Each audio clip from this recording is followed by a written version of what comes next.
The House will be in order. The Chair lays before the House a communication from the Speaker. The Speaker's Rooms, Washington, D.C., November 18th, 2024. I hereby appoint the Honorable John S. Duarte to act as Speaker pro tempore on this day. Signed, Mike Johnson, Speaker of the House of Representatives. Pursuant to the order of the House of January 9th, 2024, the Chair will now recognize members from lists submitted by the majority and minority leaders for morning hour debate.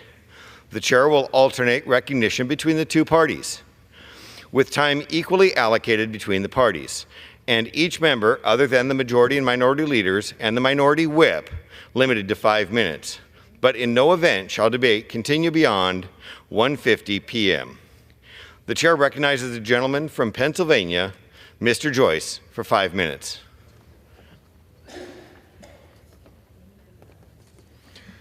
Thank you, Mr. Speaker. Over the past 3 years, Secretary of State Antony Blinken has withheld critical information and worked to conceal the truth about the decisions that were made in the weeks and months leading up to the disastrous withdrawal from Afghanistan. The American people deserve to know the details about the failed strategy that allowed the Taliban to topple the Afghan government.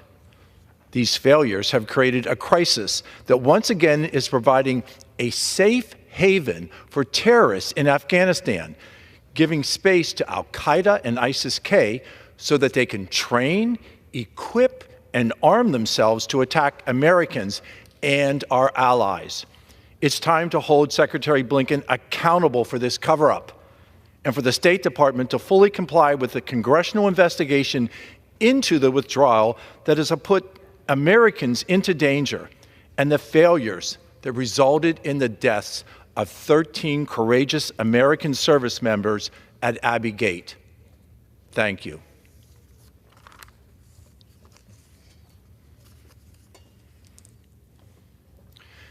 Mr. Speaker, last night, President-elect Donald Trump announced that Commissioner Brendan Carr would be named as the chairman of the Federal Communications Commission.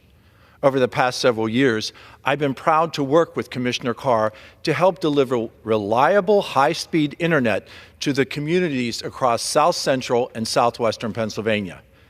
Together, we've sat down with teachers, doctors, and business owners in Pennsylvania's 13th Congressional District and heard firsthand about the hardships that occur with the lack of access to internet connectivity. We spoke to a teacher who could tell which students had internet access by how well they had prepared their homework assignments. We spoke with a doctor about how spotty connections made it impossible to conduct telehealth visits for patients who cannot leave their homes. And we spoke with business owners who were struggling to reach new customers and work with vendors because of slow connection speeds. Commissioner Carr will help lead the way on internet connectivity, and I look forward to working together to ensure that everyone in Pennsylvania's 13th Congressional District can have access to affordable and reliable internet throughout the district. Thank you.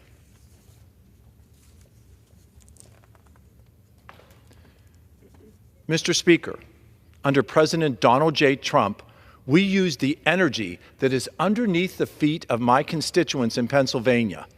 President Trump lowered gas and electricity prices and expanded our national security through energy dominance. And in sharp contrast to that, on his first day of office, President Biden sent a clear message to Americans when he canceled the Keystone XL pipeline and halted new permits for oil and natural gas development. With President Trump set to return to the Oval Office, we have a chance to unleash the American energy by reissuing these permits and encouraging the development of new technologies that harness the oil and natural gas that we can produce right here in the United States. I look forward to working with President Trump's nominee, Chris Wright, once he is confirmed as our next Secretary of Energy, to utilize Pennsylvania energy resources to power our nation and to provide to our allies throughout the world. Thank you, Mr. Speaker, and I yield. The chair recognizes the gentleman from Pennsylvania. Sorry, correction. The chair recognizes the gentleman from Illinois, Mr. Caston, for 5 minutes.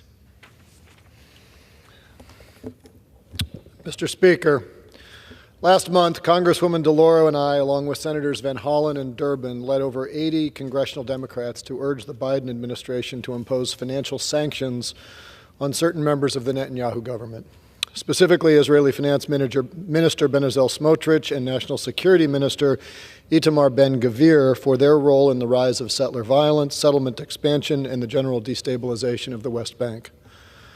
I represent one of the largest Palestinian populations in the United States.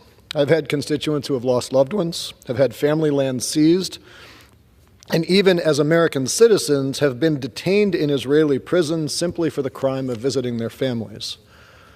I am also a staunch supporter of Israel and categorically support their right to defend themselves and recover hostages taken during the horrific acts of October 7th.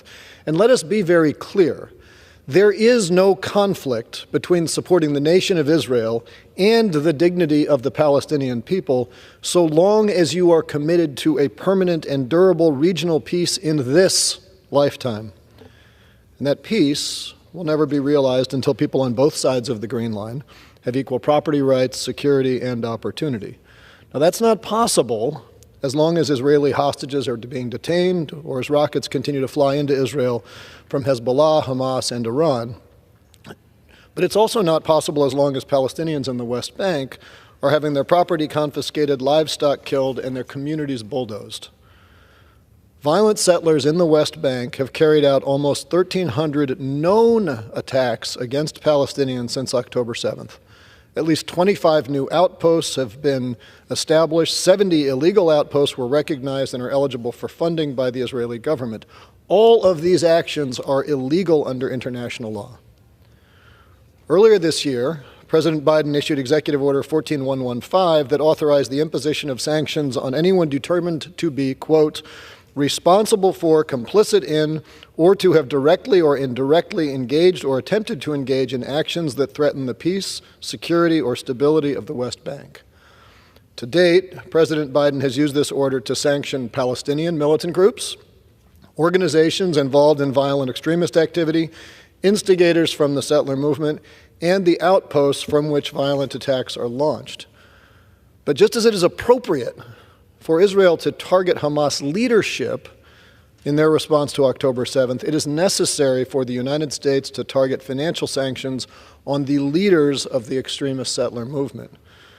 Which brings us to Ministers Smotrich and Ben-Gvir. They have distributed rifles to extremists. They have allowed those extremists to attack humanitarian aid convoys. They have prevented the Palestinian Authority from accessing the international banking network. These ministers' stated goal is the annexation of the West Bank, and they have acted in ways that violate both the spirit and the letter of the President's executive order. Frederick Douglass famously said that the best friend of a nation is he who most faithfully rebukes her for her sins, and he, her worst enemy, who seeks to excuse, palliate, or defend those sins under the specious garb of patriotism. It is out of love for the Palestinian people and a deep, abiding friendship with Israel that we must now rebuke Ministers Smotrich and Ben-Gvir for their sins. I urge President Biden to heed the calls of over 80 members of Congress and use his executive order to issue these sanctions and to help put a stop to settler violence in the West Bank. I yield back. The chair recognizes the gentleman from Pennsylvania, Mr. Thompson, for 5 minutes. Thank you, Mr. Speaker. Mr. Speaker, I rise today to celebrate National Apprenticeship Week. Each year, industry, labor, workforce, education, and government leaders come together to showcase the successes of apprenticeship programs. This week, it is a time to highlight apprenticeship programs which offer earn and learn opportunities that are proven to build careers. It is a time to celebrate the power of learning through hands-on experience and the vital role that apprenticeships play in strengthening our nation's workforce and economy. Apprenticeships are more than just a job training program. They represent opportunity. There are pathways that open doors for individuals from all walks of life, allowing them to earn while they learn and develop the skills they need to thrive in their chosen careers. Whether it's in manufacturing, healthcare, technology, or the skilled trades, apprenticeships bridge the gap between education and employment in ways that benefit workers, employers, and communities alike. For individuals, apprenticeships provide a foundation for success. They're not just about acquiring technical skills, they're about gaining confidence, building networks, and setting a course for long-term career growth. In today's rapidly changing economy, having a trade or skill you can rely on is invaluable. As for many, the apprenticeship model, where learning happens in a real-world environment, is far more impactful than sitting in a traditional classroom. For employers, apprenticeships are a game changer. They offer a direct pipeline to a highly skilled workforce tailored specifically to the needs of their industry. By investing in apprentices, companies aren't just filling jobs, they're building their future. They're fostering loyalty, reducing turnover, and ensuring their teams are equipped to meet the challenges of tomorrow. As co-chair of the Bipartisan Career and Technical Education Caucus and a senior member on the House Education and Workforce Committee, I will continue to support policies that promote work-based learning and equip Americans of all ages with the skills necessary to climb the next rung on the ladder of opportunity. As we celebrate National Apprenticeship Week, let's also look ahead. Our challenge is to expand access to these programs and ensure that they're as inclusive and diverse as the workforce that we envision for our nation's future. We must break down barriers from lack of awareness to outdated perceptions and create opportunities for everyone, from young people exploring their first career options to mid-career workers seeking to reskill and adapt. Mr. Speaker, often students graduate high school unaware of their educational options and potential career paths. By highlighting skills-based education and recognizing apprenticeship programs, we are putting our students in a position of success. These programs put our workforce back in the driver's seat of their careers. By participating in apprenticeship programs and other skills-based training, our workforce develops knowledge and skills for long-term, family-sustaining jobs. Thank you, Mr. Speaker, and I yield back the balance of my time. The chair recognizes the gentleman from California, Mr. LaMalfa, for 5 minutes.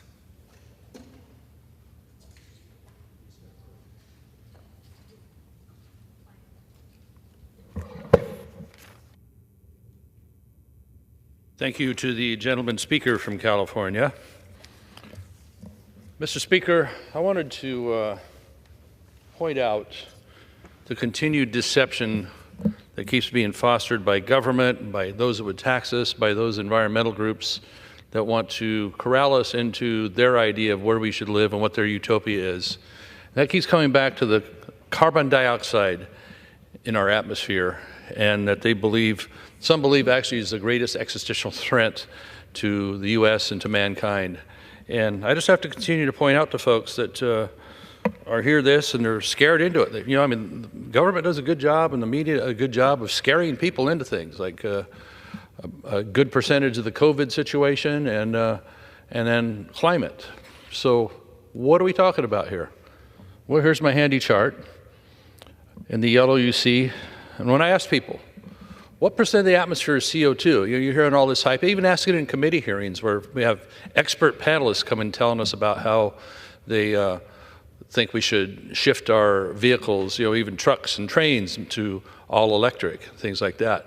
Experts, they already know the number. So, you know, it makes me wonder, what's the baseline we're working from and what are the goals going to be? And if you don't even know what the baseline is, how the heck do you set a goal?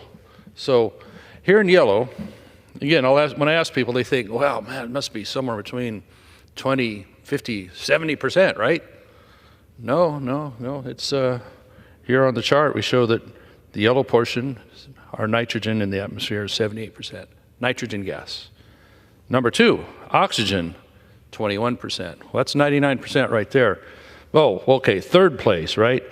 Well, third place is argon gas, right there in that skinny sliver of green. That's 0.93%. Then you finally come in amongst trace gases here and here, the remaining portion of 0.07%. CO2 is contained in that. So the number, and take this away, 0.04% of the atmosphere is CO2. So it's not this existential threat as pronounced by those that want to regulate you and control where you go, how you drive, even so far as to what you eat. You know, banning on cattle, banning on beef. Well, there's actually less beef and dairy cattle in North America than there was buffalo before the European intervention happened, 300 or 400 years ago. So a lot of misnomers are put out, just flat out lies and deceit about this in order for government to control things. So given a small fraction, trying to attribute major climate shifts to CO2 is really disproportionate and deceptive. So beyond current levels, additional CO2 has a negligible impact on global temperatures. Water vapor is the primary so-called greenhouse gas, accounting for most of whatever greenhouse effect we do have. Its immediate and powerful feedback effects overshadow CO2's influence on whatever level of warming we may be having. Earth's history shows significantly higher CO2 levels back then, even going as far back as the Jurassic period, without catastrophic warming. Ecosystems flourished with abundant plant and animal life. Climate models often overemphasize CO2's role while ignoring key natural drivers like solar activity and ocean currents and other factors. The medieval warm period occurred without significant human CO2 emissions, from the industrial age that everybody seems to criticize from that side of the aisle, which highlight natural variability in our climate. CO2 is vital for photosynthesis, which is a process of plants growing and producing, the process through which plants convert sunlight into energy, releasing oxygen as a byproduct, and also in the process of growing food that we consume. Without CO2, without carbon, we are all carbon-based. Without it, life on Earth would actually not exist. So let's say we're really too good at reducing that level of carbon dioxide from 0.04% to somewhere around 0.02%. Plant life starts dying off. Now, I don't think we can be that good at reducing CO2 to get down to that level, and maybe the sanity would prevail. We would stop reducing it at that point, but that's what we're talking about. So plant growth is actually boosted by CO2. You've seen hothouses, greenhouses, et cetera. They'll introduce extra CO2 and it'll speed plant growth so they can get more crop or better, stronger plants. Satellite imagery shows that the increase of CO2 has contributed to a greening of the planet, with the vegetation cover expanding in many regions. We all like green, right? Forests and grasslands, which rely on CO2, play a crucial role in supporting biodiversity and absorbing other environmental pollutants that may occur. Elevated CO2 levels in controlled ag environments, such as greenhouses, as I mentioned, are intentionally increased in those greenhouses to enhance our productivity. Yet we have schemes by CARB in California, EPA, to take away our vehicles, take away our lawnmowers, take away our leaf blowers, and make us all fit some narrative. I yield back. Pursuant to Clause 12A of Rule 1, the Chair declares the House in recess until 2 p.m. today.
The House will be in order. The prayer is offered by Chaplain Kibbing. Would you pray with me? Creator God, to whom the earth belongs and everything in it. In your time, you founded it on the seas and established it on the waters. And so we ask that you take this day and our lives into your keeping. Direct our energies to seek your will. Instruct our minds to understand your precepts. Sustain our will and motivation that we would prove faithful in our service to you. Make this day a day of obedience to you and not to our own desires. May it be a day of spiritual joy as we yield to your design for peace. Make this day's work contribute to the work of your kingdom, that at the day's end, you would be glorified. In your sovereign name we pray. Amen. The chair has examined the journal from the last day's proceedings and announces to the House the approval thereof. Pursuant to Clause 1 of Rule 1, the journal stands approved. The Pledge of Allegiance will be by the gentleman from Pennsylvania, Mr. Thompson. I pledge allegiance to the flag of the United States of America and to the republic for which it stands, one nation, under God, indivisible, with liberty and justice for all. The chair will entertain requests for 1-minute speeches. So what purpose does the gentleman from Pennsylvania seek recognition? Mr. Speaker, request unanimous consent to address the House for 1 minute and to revise and extend my remarks. Without objections, the gentleman is recognized for 1 minute. Thank you so much, Mr. Speaker. Mr. Speaker, I rise today to recognize Lions Club International for its historic year of service. Lions Club International is the largest service club organization in the world. More than 1.4 million members and over 48,000 clubs serve in 200 countries and geographic areas worldwide. Since 1917, Lions have strengthened local communities through hands-on service and humanitarian projects. They focus on supporting vision, the environment, childhood cancer, hunger, diabetes, and other pressing humanitarian needs to help address some of humanity's biggest challenges. From July 1st, 2023 through June 30th, 2024, Lions helped more than 420 million people worldwide. Over the past year, Lions engaged in more than 1.6 million service projects, a 4% increase over the year prior, inducted nearly 150,000 new members, an 8% increase from the previous year, and awarded more than 1,500 grants totaling $46.4 million, helping millions of people in need globally. As co-chair of the Service Organization Caucus, I applaud Lions Club International's commitment to making our communities better and brighter. Thank you, Mr. Speaker, and I yield back the balance of my time. So what purpose does the gentleman from North Carolina seek recognition? Mr. Speaker, I ask for unanimous consent to address the House for 1 minute to rise and extend. Without objection, the gentleman is recognized for 1 minute.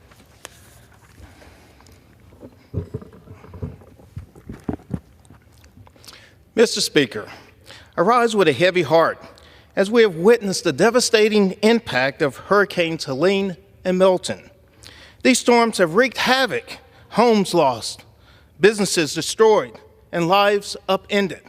Tragically, over 200 people killed, and the damage is estimated to be as much as $300 billion.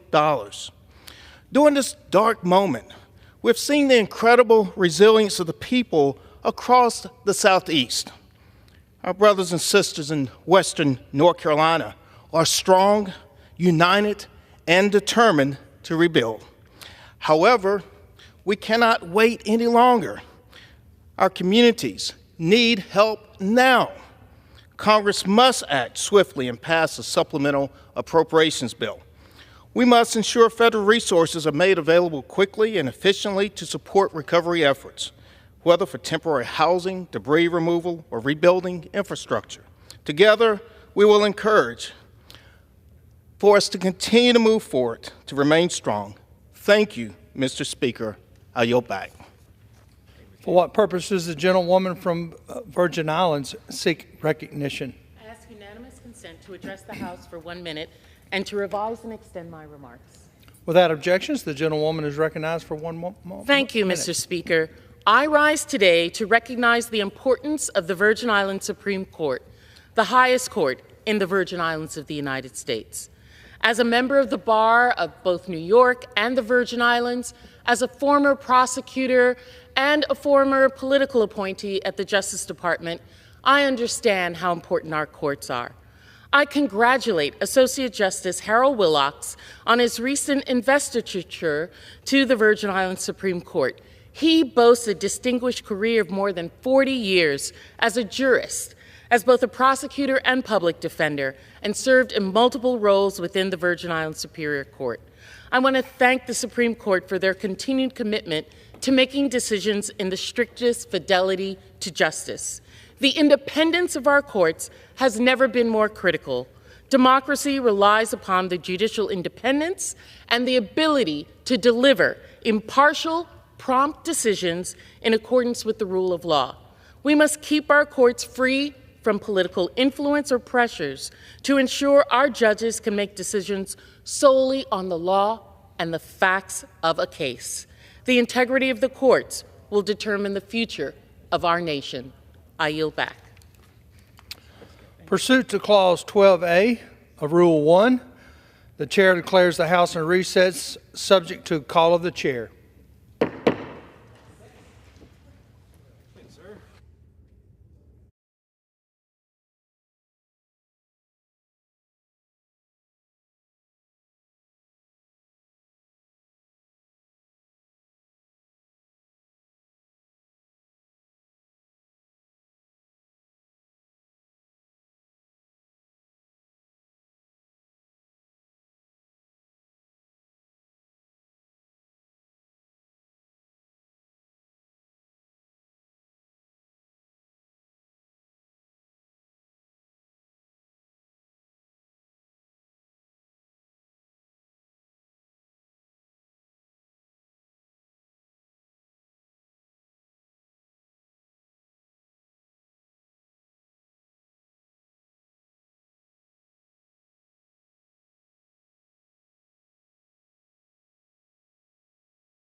Will be in order. Pursuant to Clause 8 of Rule 20, the Chair will postpone further proceedings today on motions to suspend the rules on which a recorded vote or the yeas and nays are ordered, or votes objected to under Clause 6 of Rule 20. The House will resume proceedings on postponed questions at a later time. For what purpose does the gentleman from South Carolina seek recognition? Madam Speaker, I move that the House suspend the rules and pass the bill H.R. 5536 as amended. The clerk shall report the title of the bill. H.R. 5536, a bill to require transparency in notices of funding opportunity and for other purposes. Pursuant to the rule, the gentleman from South Carolina, Mr. Fry, and the gentlewoman from California, Ms. Porter, each will control 20 minutes. The Chair recognizes the gentleman from South Carolina. Madam Speaker, I ask unanimous consent that all members have 5 legislative days in which to revise and extend their remarks and include extraneous material on this measure. Without objection. And I yield myself such time as I may consume. The gentleman is recognized. Madam Speaker, before serving in Congress, I served in the South Carolina State Legislature. And now here in Washington, I'm passionate about ensuring that state, local, and federal governments all work together and work together well. During my time in office, I've heard from many of our local governments, and particularly in my district in those rural communities, that applying for federal grant money can be a complicated and often confusing process. In big cities, you often have professional staff that do this. In a small town, it is the mayor or his spouse that is doing this.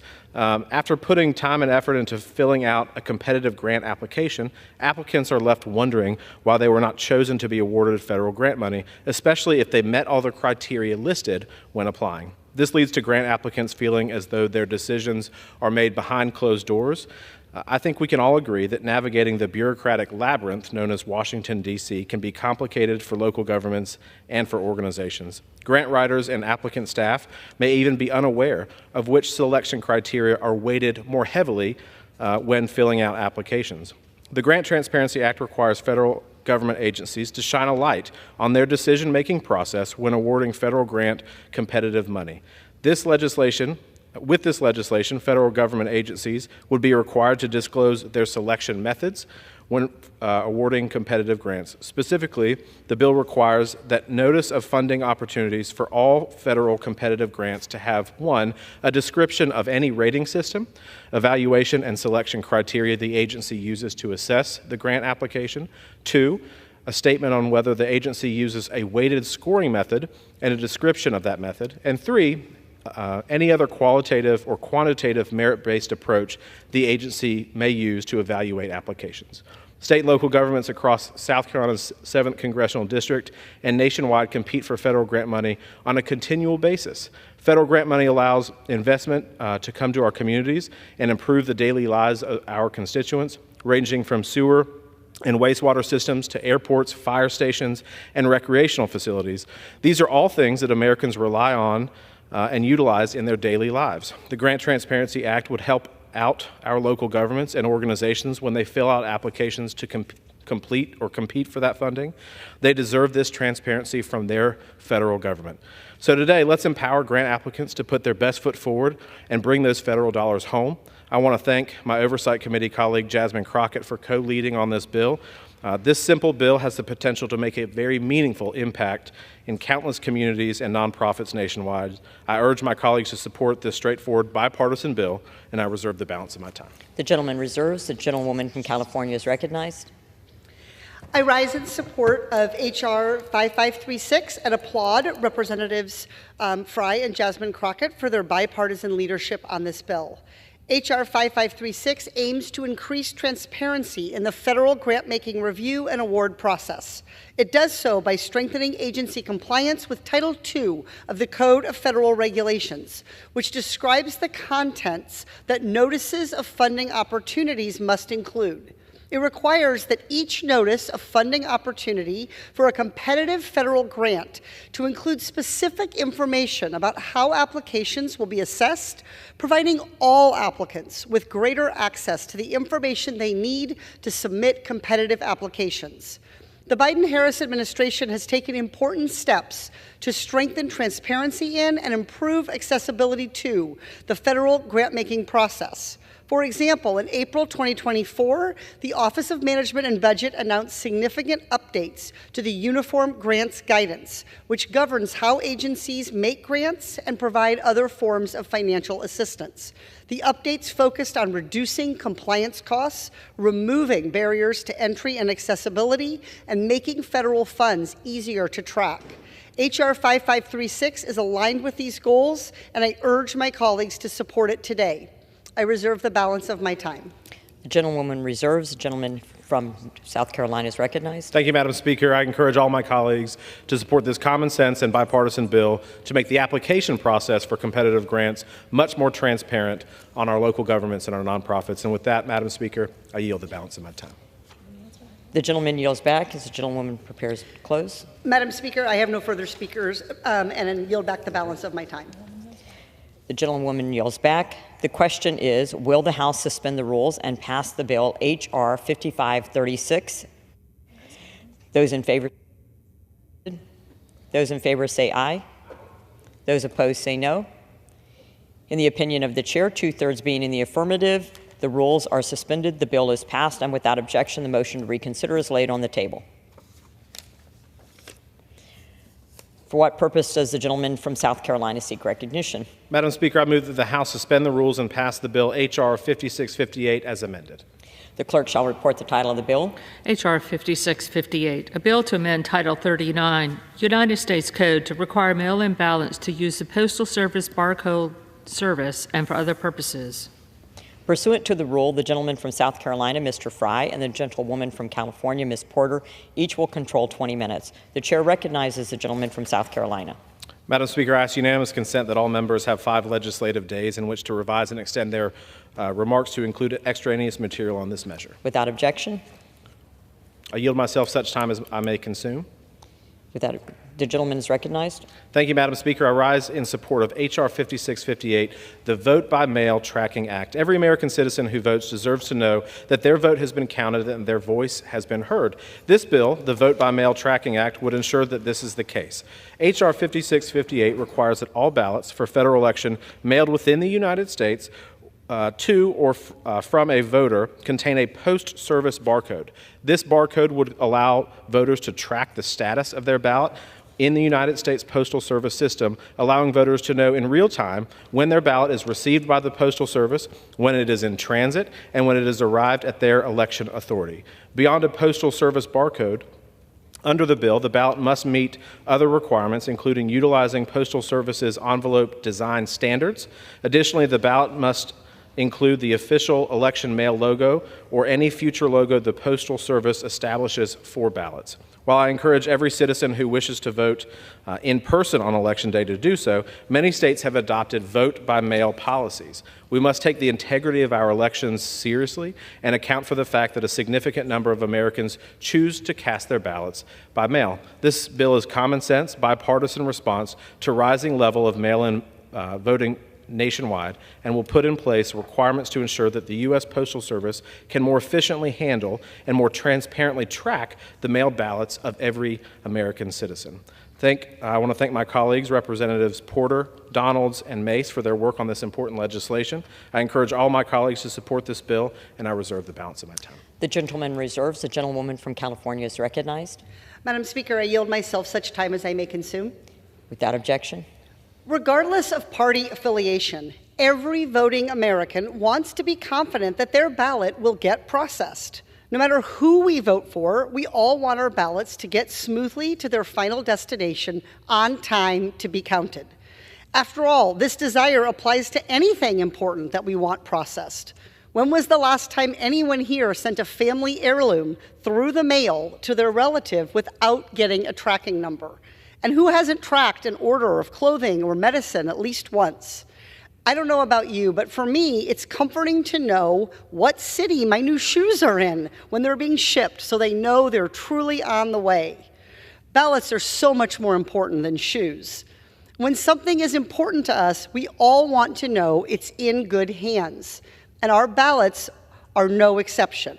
Fortunately, the United States Postal Service created a tracking barcode for mail-in ballots.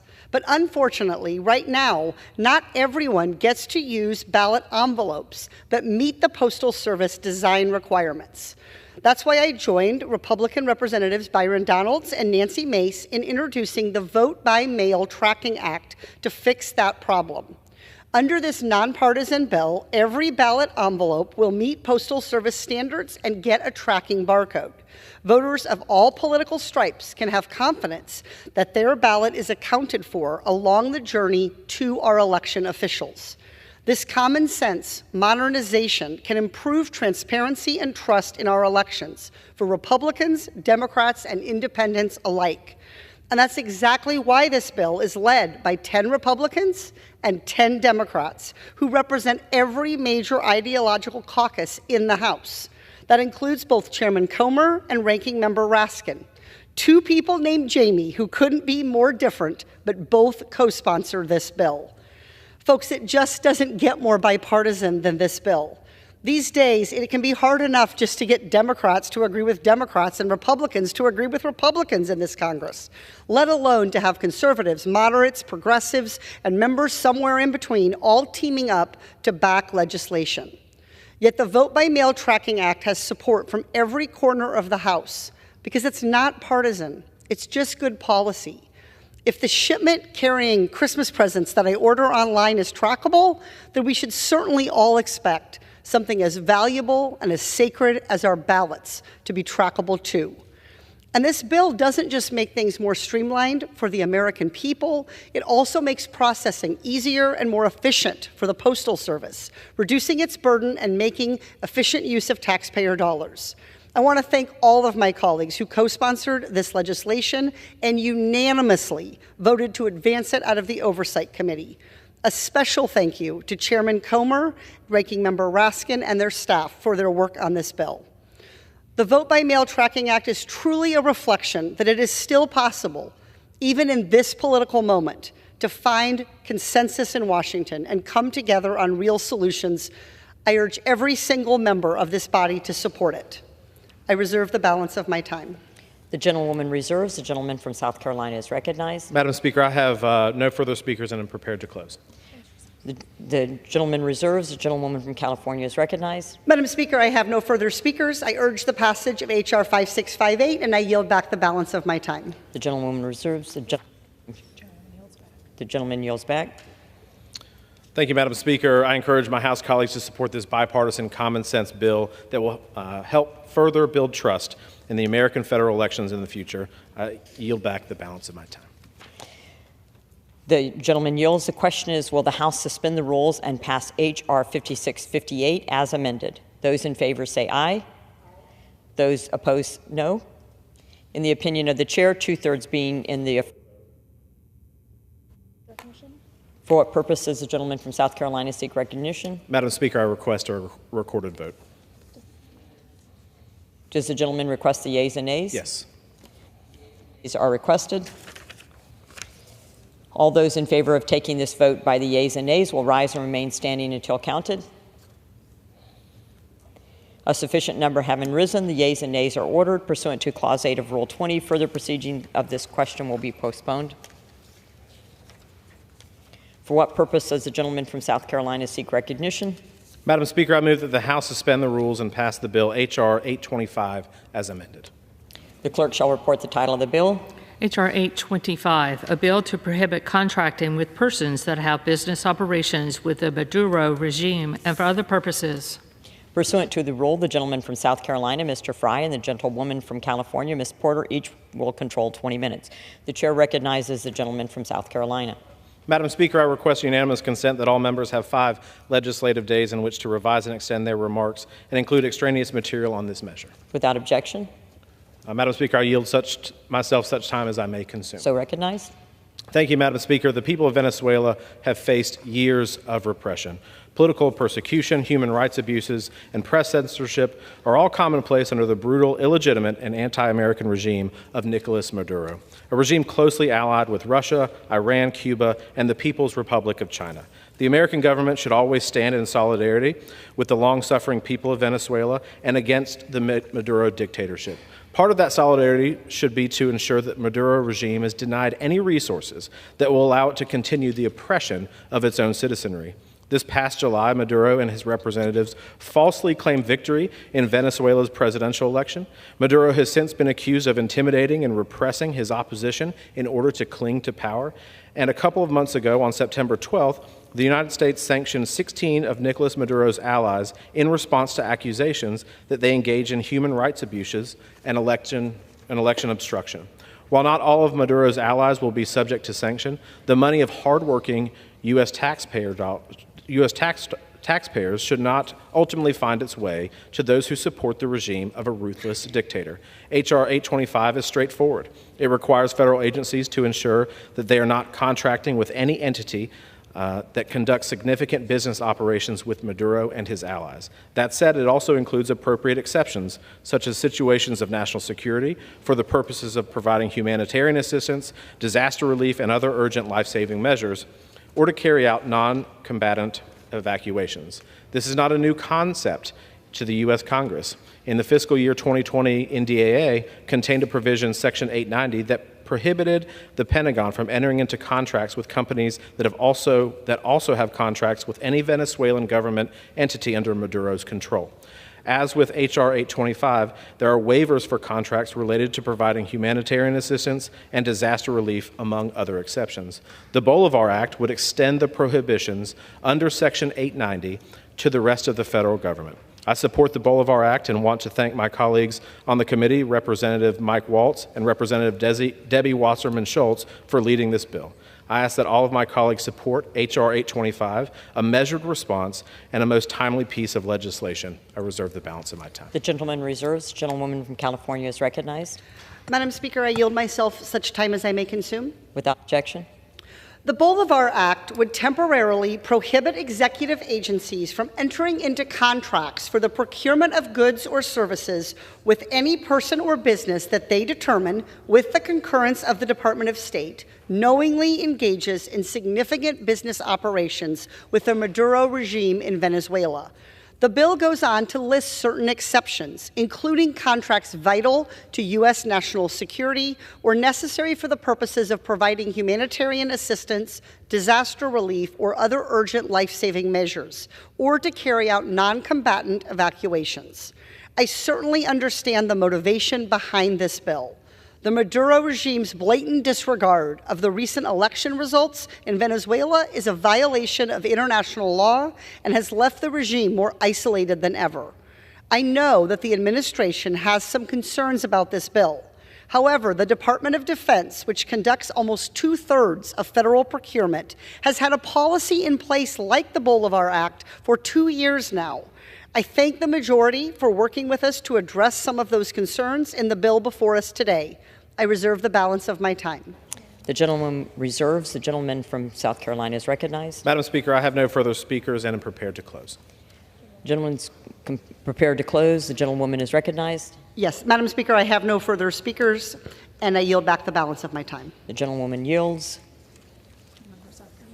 The gentleman from South Carolina is recognized. Thank you, Madam Speaker. I encourage my House colleagues to support this bill to ensure that federal agencies contracting with any entity that conducts business with the Maduro dictatorship and its allies, and I yield back the balance of my time.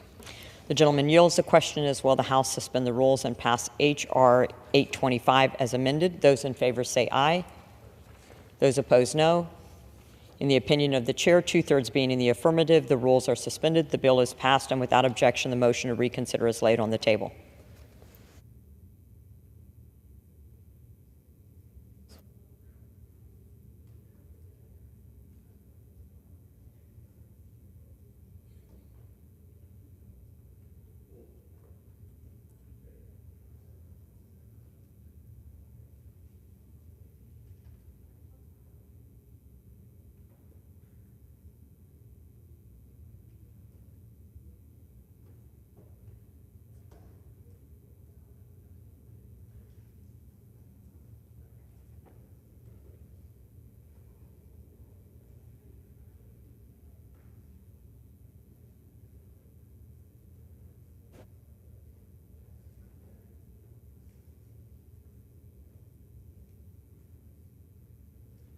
For what purpose does the gentleman from Illinois seek recognition?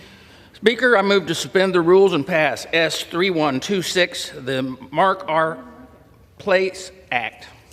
The clerk shall report the title of the bill. Senate 3126, an act to amend Title 38 United States Code to authorize the Secretary of Veterans Affairs to furnish or replace a headstone, marker, or medallion for the grave of an eligible Medal of Honor recipient, regardless of the recipient's dates of service in the armed forces and for other purposes. Pursuant to the rule, the gentleman from Illinois, Mr. Bost, and the gentleman from California, Mr. Takano, each will control 20 minutes. The chair recognizes the gentleman from Illinois. Speaker, I ask unanimous consent that all members have 5 legislative days in which to revise and extend their remarks on S3126. Without objection. Speaker, I yield myself as much time as I may consume. The gentleman is recognized. Thank you, Madam Speaker. I rise today in support of S3126. This bill was introduced by Senator Braun, and I want to thank my friend, Representative Luttrell. He's the chairman of the Subcommittee on Disability Assistance and Memorial Affairs, for leading the House companion bill to this important bill. The Mark Our Place Act would ensure that every Medal of Honor recipient is properly honored where they have been laid to rest. Under current law, only Medal of Honor recipients who served on or after April 6, 1917, can receive a headstone, grave marker, or medallion that reflects the Medal of Honor status. S3126 would remove that unjust date limitation, and it should go without saying that every Medal of Honor recipient's story of service should be displayed on their headstone, should their family wish to do so. The Medal of Honor is our nation's highest military award. It is reserved for service members who have demonstrated extraordinary bravery and self-sacrifice in combat. Over 2,000 service members were awarded Medals of Honor before April 6, 1917, and this bill would ensure that they are all recognized for their bravery. I urge all of my colleagues to support S3126, and with that, I reserve the balance of my time. The gentleman reserves. The gentleman from California is recognized. Madam Speaker, I yield myself such time as I may consume. With objection. Madam Speaker, I rise today in support of S3126, the Mark Our Place Act. I thank Senator Mike Braun for introducing this bill and Representative Morgan Luttrell for introducing the House companion. This bill authorizes the Department of Veterans Affairs to furnish a headstone, marker, or medallion signifying the status of a deceased member of the armed forces as a Medal of Honor recipient, regardless of when the member served. In spite of what the President-elect may think, the Medal of Honor is the highest award for valor in action against the enemy force that can be bestowed upon an individual serving in the armed forces of the United States.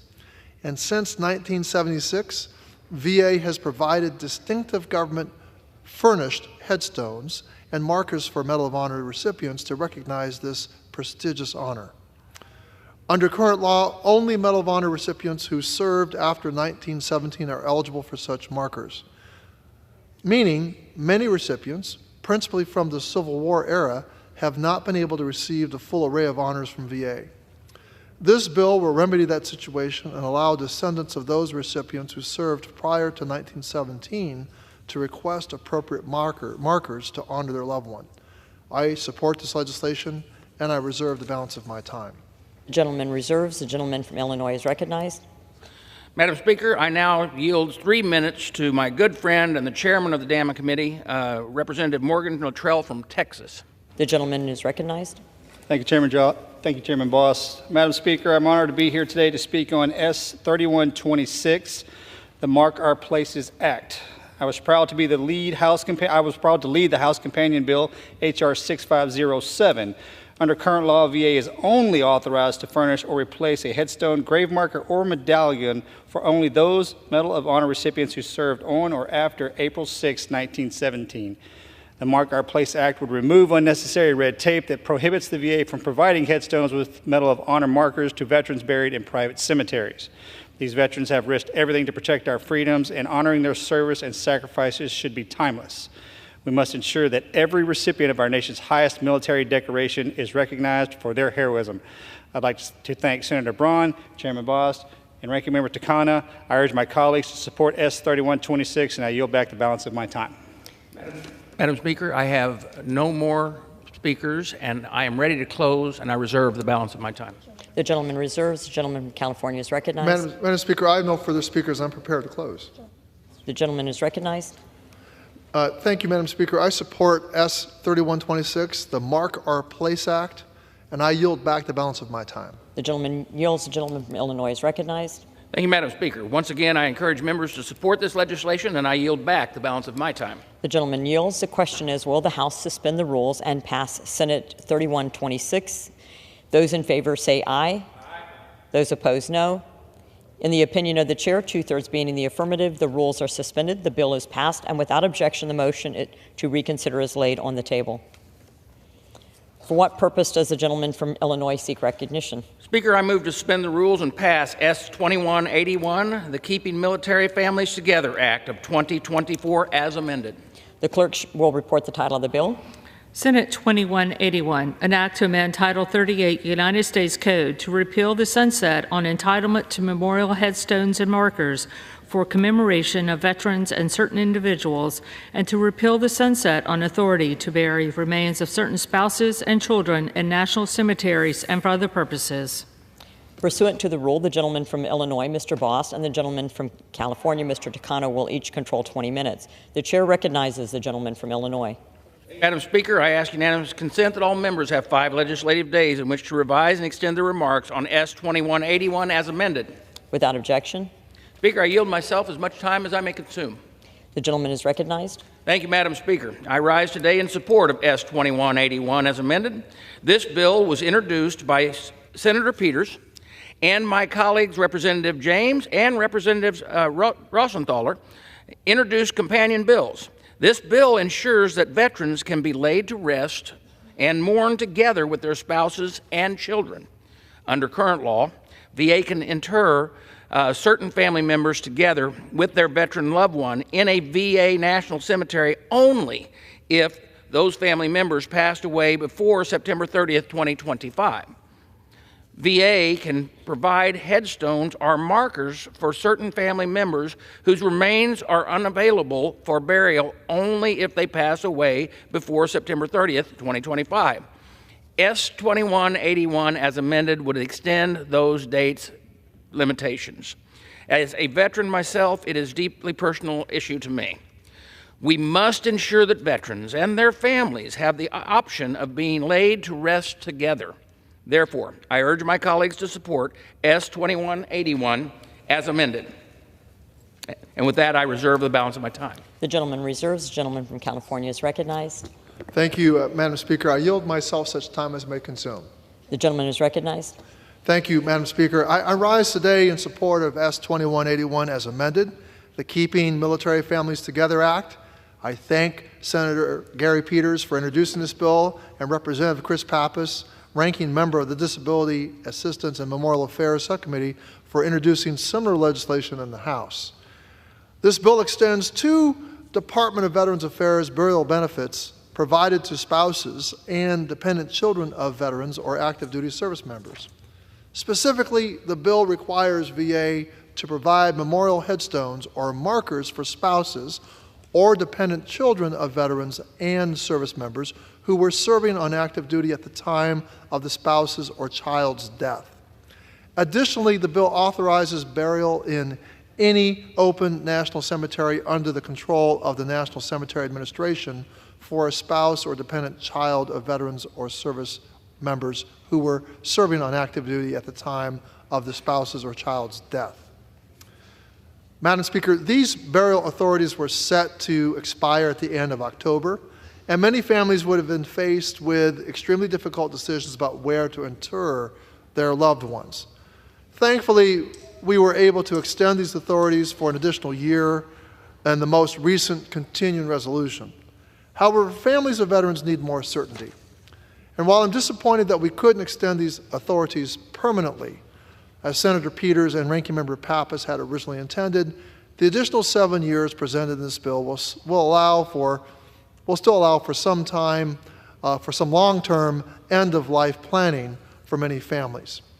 I do support this legislation, and I reserve the balance of my time. The gentleman reserves. The gentleman from Illinois is recognized. Thank you, Madam Speaker. I'm ready to close, and I reserve the balance of my time. The gentleman reserves. The gentleman from California is recognized. Madam Speaker, I have no further speakers, and I'm prepared to close. Thank you, Madam Speaker. I support S-2181 as amended, the Keeping Military Families Together Act. I yield back the balance of my time. Gentleman yields. The gentleman from Illinois is recognized. Madam Speaker, once again, I encourage the members, all members, to support this legislation, and I yield back the balance of my time. The gentleman yields. The question is, will the House suspend the rules and pass Senate 2181 as amended? Those in favor say aye. Aye. Those opposed, no.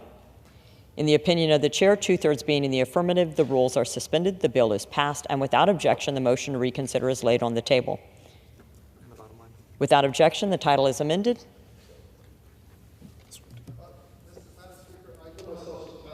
So, the gentleman will suspend. Excuse me, where were we? For what purpose does the gentleman from Illinois seek recognition? Thank you, Madam Speaker. I move to suspend the rules and pass H.R. 7653, the Veterans Employment Readiness Yield Act of 2024. The clerk will report the title of the bill. H.R. 7653, a bill to amend Title 38 United States Code to update certain terminology regarding veteran employment. Pursuant to the rule, the gentleman from Illinois, Mr. Bost, and the gentleman from California, Mr. Takano, each will control 20 minutes. The chair recognizes the gentleman from Illinois. Thank you, Madam Speaker. I ask unanimous consent that all members have 5 legislative days in which to revise and extend their remarks on H.R. 7653. Without objection. Speaker, I yield myself as much time as I may consume. The gentleman is recognized. Thank you, Madam Speaker. I rise today in support of H.R. 7653, offered by my colleague, Representative Don Davis of North Carolina. The very act would strike the term employment handicap from the law and authorize the veterans' readiness and employment and replace it with the term employment barrier. This term is used in the law to describe participants who are eligible and entitled to receive benefits and services. The bill is a simple fix that would remove the negative view of the term handicap and replace it with a more positive word. This Congress, VA has made significant mistakes that have damaged their relationship with veterans, and it is our job as Congress to help VA rebuild trust with our veterans. While the new Trump administration has many issues to fix that were created by the current administration, this change is a step in the right direction. This Congress, the Republican majority, was worked hard to improve the VR&E program. Now, when we have put the VA's feet to the fire to ensure that veterans are put first when using the VR&E program. Representative Davis's bill takes a step in the right direction to do exactly that. We must continue to break down barriers to level the playing field for veterans seeking employment. I thank the VFW and the DAV for supporting this bill. I also recognize the work of my colleagues on the other side of the aisle on this legislation, and I urge my colleagues to support H.R. 7653, and with that, I reserve the balance of my time. The gentleman reserves. The gentleman from California is recognized. Madam Speaker, indeed, this time I yield myself such time as I may consume. Without objection. Madam Speaker, I rise in support of H.R. 7653, the Veterans Employment Readiness Act of 2024, introduced by my good friend, Representative Don Davis. The Veteran Readiness and Employment Act, or VR&E program, offers vital services to help veterans and service members with service-connected disabilities and those determined to have an employment handicap prepare for, find, and maintain suitable employment or live more independently.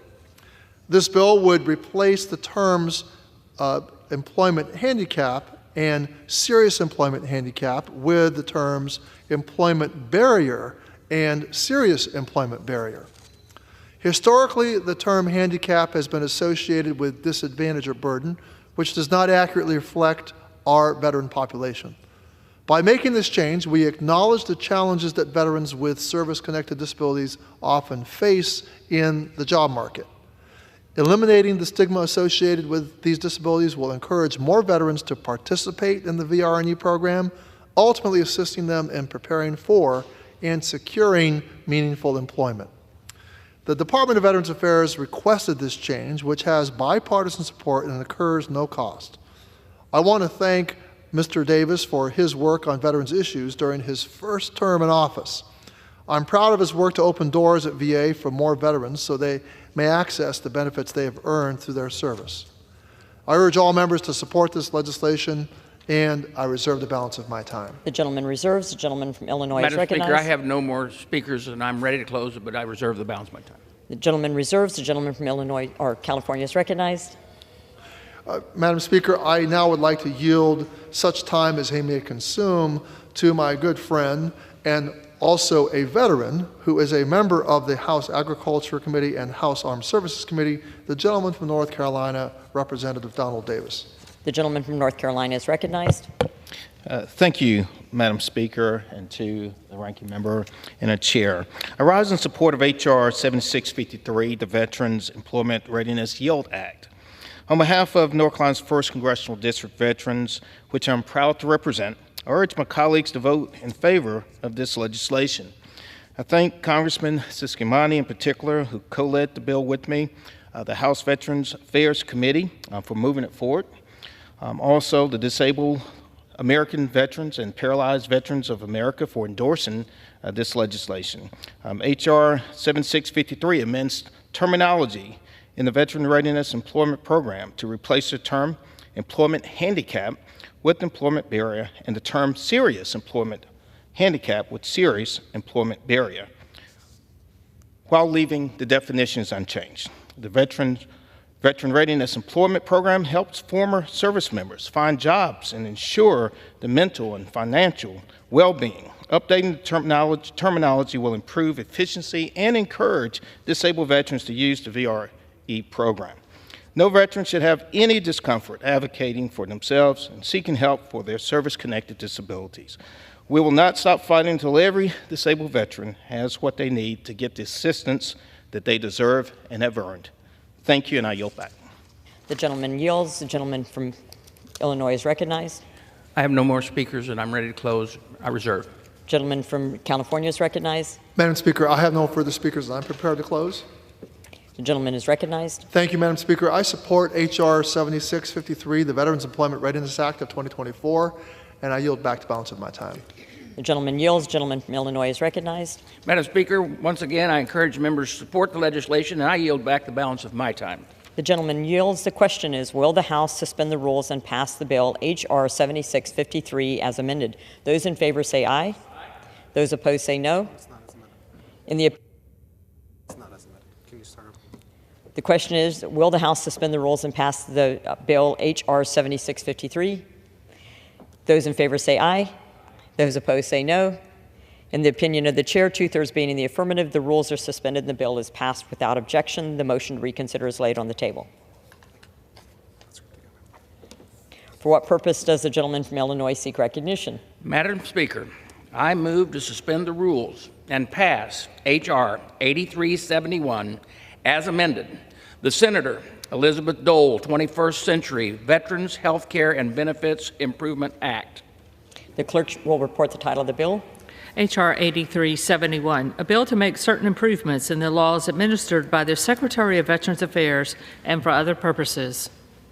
Pursuant to the rule, the gentleman from Illinois, Mr. Boss, and the gentleman from California, Mr. Takano, will each control 20 minutes. The chair recognizes the gentleman from Illinois. Madam Speaker, I ask unanimous consent that all members have 5 legislative days in which to revise and extend their remarks on H.R. 8371 as amended. Without objection.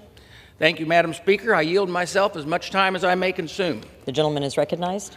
Before I begin, I would like to ask unanimous consent to enter into the record an exchange of letters between myself and Chairman Westerman of the Committee on Natural Resources and an exchange of letters between myself and Chairman Rogers of the Committee on Armed Services. Without objection. Thank you, Madam Speaker. I rise today in strong support of H.R. 8371 as amended, offered by my friend and colleague, Representative Siskimani from Arizona. For nearly the entire 118th Congress, the House and Senate committees on Veterans Affairs have worked together to develop a bipartisan package of common sense proposals. The Dole Act is a result of that work and would enhance, reform, and modernize nearly every part of the VA. Specifically, the Dole Act would change the landscape for elderly veterans and finally give them a choice in where they choose to live out their sunset years. Reform VA's homeless programs to embrace data and help lift veterans out of homelessness permanently. Expand non-traditional education and employment programs like Vet Tech to allow even more students to receive the training they need to land high-paying tech jobs. Protect the Mission Act to ensure that veterans have access to timely health care they want and where they want it. Cut red tape for schools and allowing students using the GI Bill to use their benefits. And so much more. Simply put, the Dole Act would help deliver on the promises we have made to the veterans and their families. Madam Speaker, some of the provisions in the Dole Act would quite literally save veterans' lives. Since COVID, homeless prevention providers haven't been able to keep pace with rising costs and help as many veterans as they would like. The Dole Act would fix that. Veterans across the country are having their health care restricted by VA bureaucracy who think they get to decide where veterans should get their health care. The Dole Act would fix that. The Dole Act would rightfully make sure that a VA bureaucracy cannot veto a doctor's medical decisions. Under current law, veterans caregivers have limited options on where they can get mental health support services. The Dole Act would not only fix that, but would expand the reach where you can reach these services. Now, right now, only veterans who pass away at a VA facility are allowed burial or funeral allowances. The Dole Act will fix that. Speaker, there are a lot of good things in this bill, and it's past time for us to send it to the President's desk before it's too late. I want to thank the over 50 veteran service organizations that have advocated and their organizations and stakeholders from every corner of this country for their support of the Dole Act, and I want to thank them for that. Their advocacy and work in collaborating with the House and the Senate VA committees has finally brought this bill to the finish line. I would like to ask unanimous consent to insert into the record 2 letters of support from these organizations. Without objection. Thank you, Madam Speaker. While I think we could and should have been able to pass this bill months ago, I am pleased to be here today. I know that some of my colleagues on the other side of the aisle took issue with some provisions in the Dole Act due to a disagreement on the provision's intent. The provision that they were opposing only affected about 6% of the VA's current community referrals. This provision would rightfully make sure that VA bureaucracy cannot veto a doctor's medical decisions. Veterans groups understand this, and that is why they support this bill from the start and without reservation. Thanks to the hard work of these groups pushing members to do the right thing, we have come to a compromise on the language before us today. I think it is obvious to everyone that our veterans and their families simply can't wait. Before I reserve my time, I would like to thank Representative Siscomani and dozens of members that have have provisions in this bill. And I am so happy to have members like Representative Siscomani on our team. I would also like to thank my friend, Majority Leader Steve Scalise, for bringing the Dole Act to the floor. He has reaffirmed his and the rest of the House Republicans' commitment to veterans, service members, and their families.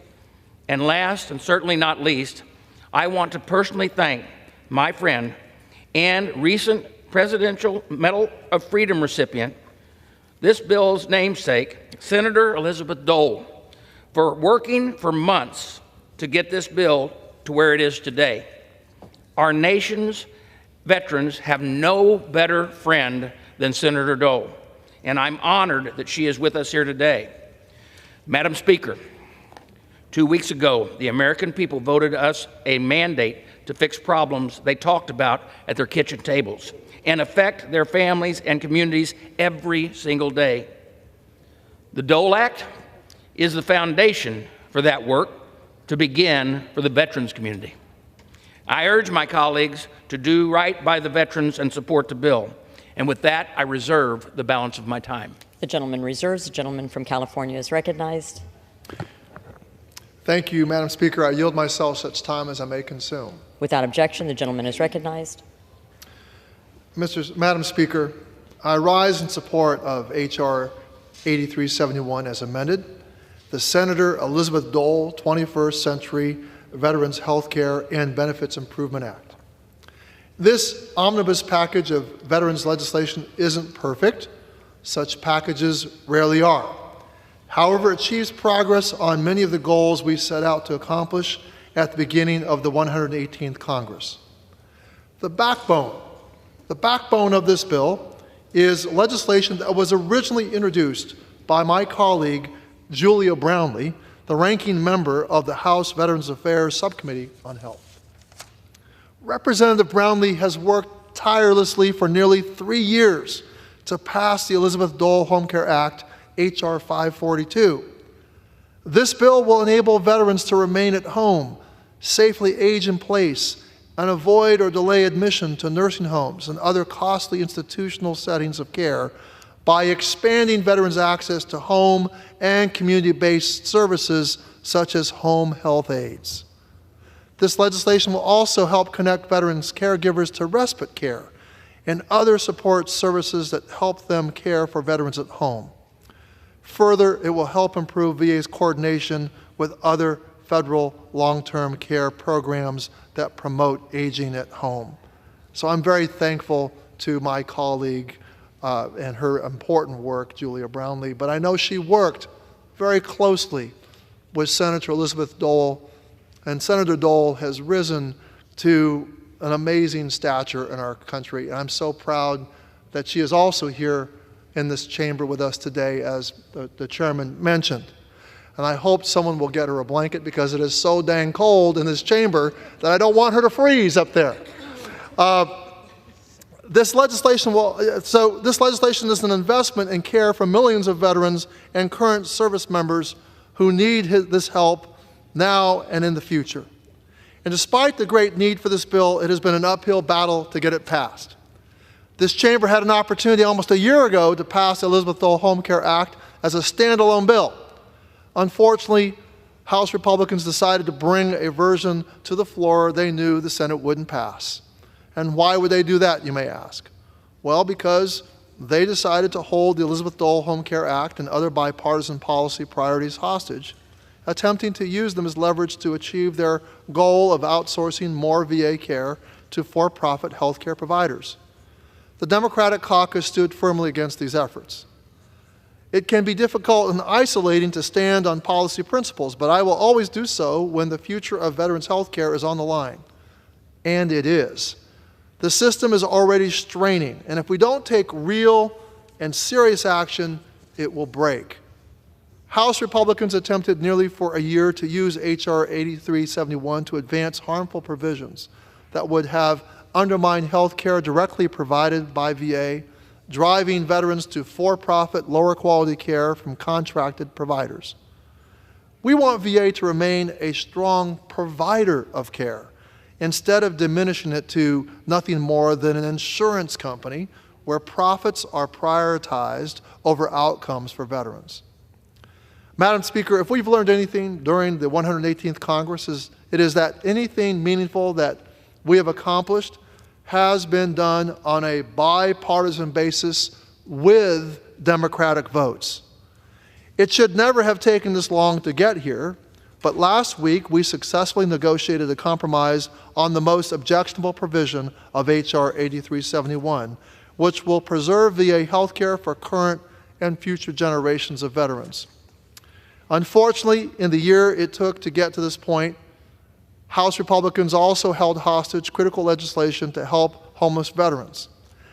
In December 2023, my colleagues in the majority knowingly and intentionally took a flawed version of the HOME Act, which includes 2 Democratic-led bills, to the House floor to use these provisions as leverage in negotiations for this package.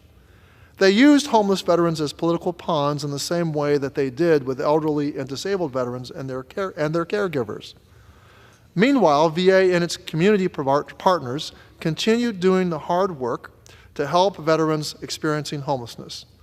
On Veterans Day, VA announced that veteran homelessness dropped to its lowest level on record, and that VA had helped place nearly 48,000 veterans into permanent housing in 2024. And while I celebrate VA's success in addressing this issue, there are still nearly 300,000 veterans who interact with VA's homelessness programs each year. We must continue investing resources into these programs and into our communities to ensure that every veteran has a stable place to call home. We hope the next administration will continue this work and adhere to the models that have proven effective, like Housing First. Therefore, the second pillar of this legislation supports our shared goal of ending veteran homelessness. H.R. 8371 includes provisions from Congresswoman Williams' H.R. 491, the Return Home to Housing Act, and Congresswoman Shirley McCormick's H.R. 645, the Healthy Foundations for Homeless Veterans Act. These provisions will provide direct investments in communities across the country as they move veterans from the streets into stable housing.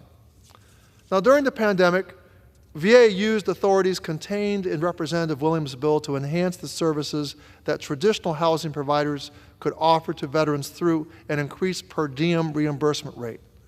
It used the flexible authorities in Representative Shirley McCormick's bill to save lives by bringing veterans out of unsafe living conditions into stable, permanent housing and meeting their basic needs of food, shelter, and clothing. It also ensured homeless veterans had the transportation needed to get to and from medical appointments and job interviews. These long overdue reauthorizations will ensure VA and its community partners can continue to address the veteran homelessness crisis in this country with the urgency and focus it deserves. Now, there is still more work to do to get every veteran into housing, and I look forward to working with my colleagues in Congress to provide HUD, VA, and communities across the country the support they need to end veteran homelessness. Madam Speaker, I'd also like to acknowledge several Democratic members who have contributed to the drafting of this package. Representatives Mike Levin, Don Davis, Alyssa Slotkin, Frank Mervan, Dean Phillips, Morgan McGarvey, Chris Pappas, and Lauren Underwood all have provisions in their own bills included in this package. Many of them are or have been members of our committee, and their commitment to serving veterans continues with our work here today. Among other things, these provisions will increase outreach to veterans about their eligibility for benefits, mandate training for VA employees on reporting wrongdoing to the Inspector General, and remove statutory restrictions on the qualifications of senior leaders within the Veterans Health Administration. Madam Speaker, that does not mean this bill is perfect, and I would like to stress my objection once again to the backwards practice of the majority to offset discretionary spending along with mandatory spending in every bill. This means taxpayers will be paying for these programs twice, and many remaining legislative priorities from the VSOs who are with us here today are at risk of being left undone next Congress unless when we must unnecessarily waste our limited offsets in order to advance this legislation.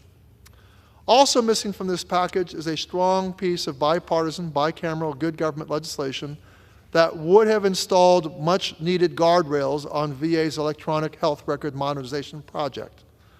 It is no secret that the Oracle-driven modernization effort has struggled at VA. The program is woefully behind schedule and is only operational at 6 of the 172 medical centers. I'm not convinced the system is fully functional, The EHR Program Reset Act, which would have required minimum operational criteria to be met before Oracle could be deployed to any further facilities, which would have prevented many of the current problems. Further, this key legislation would have improved coordination with the Department of Defense and instituted major contracting and acquisition reforms over VA's IT modernization efforts that are long overdue. Unfortunately, Reset was stripped from the package, which is not surprising given the army of lobbyists that Oracle unleashed to kill it.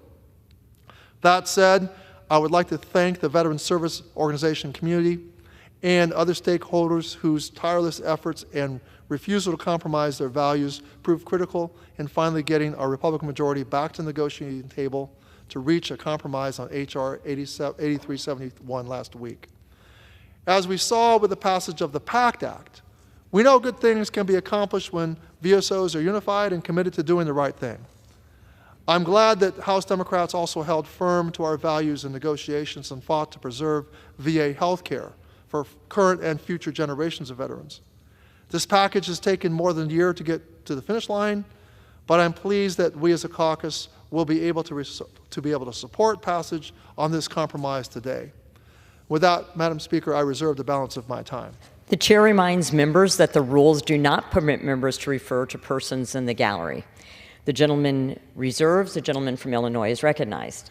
Thank you, Madam Speaker. I would like to yield 2 minutes to the gentleman from Michigan, General Jack Berkman. The gentleman from Michigan is recognized.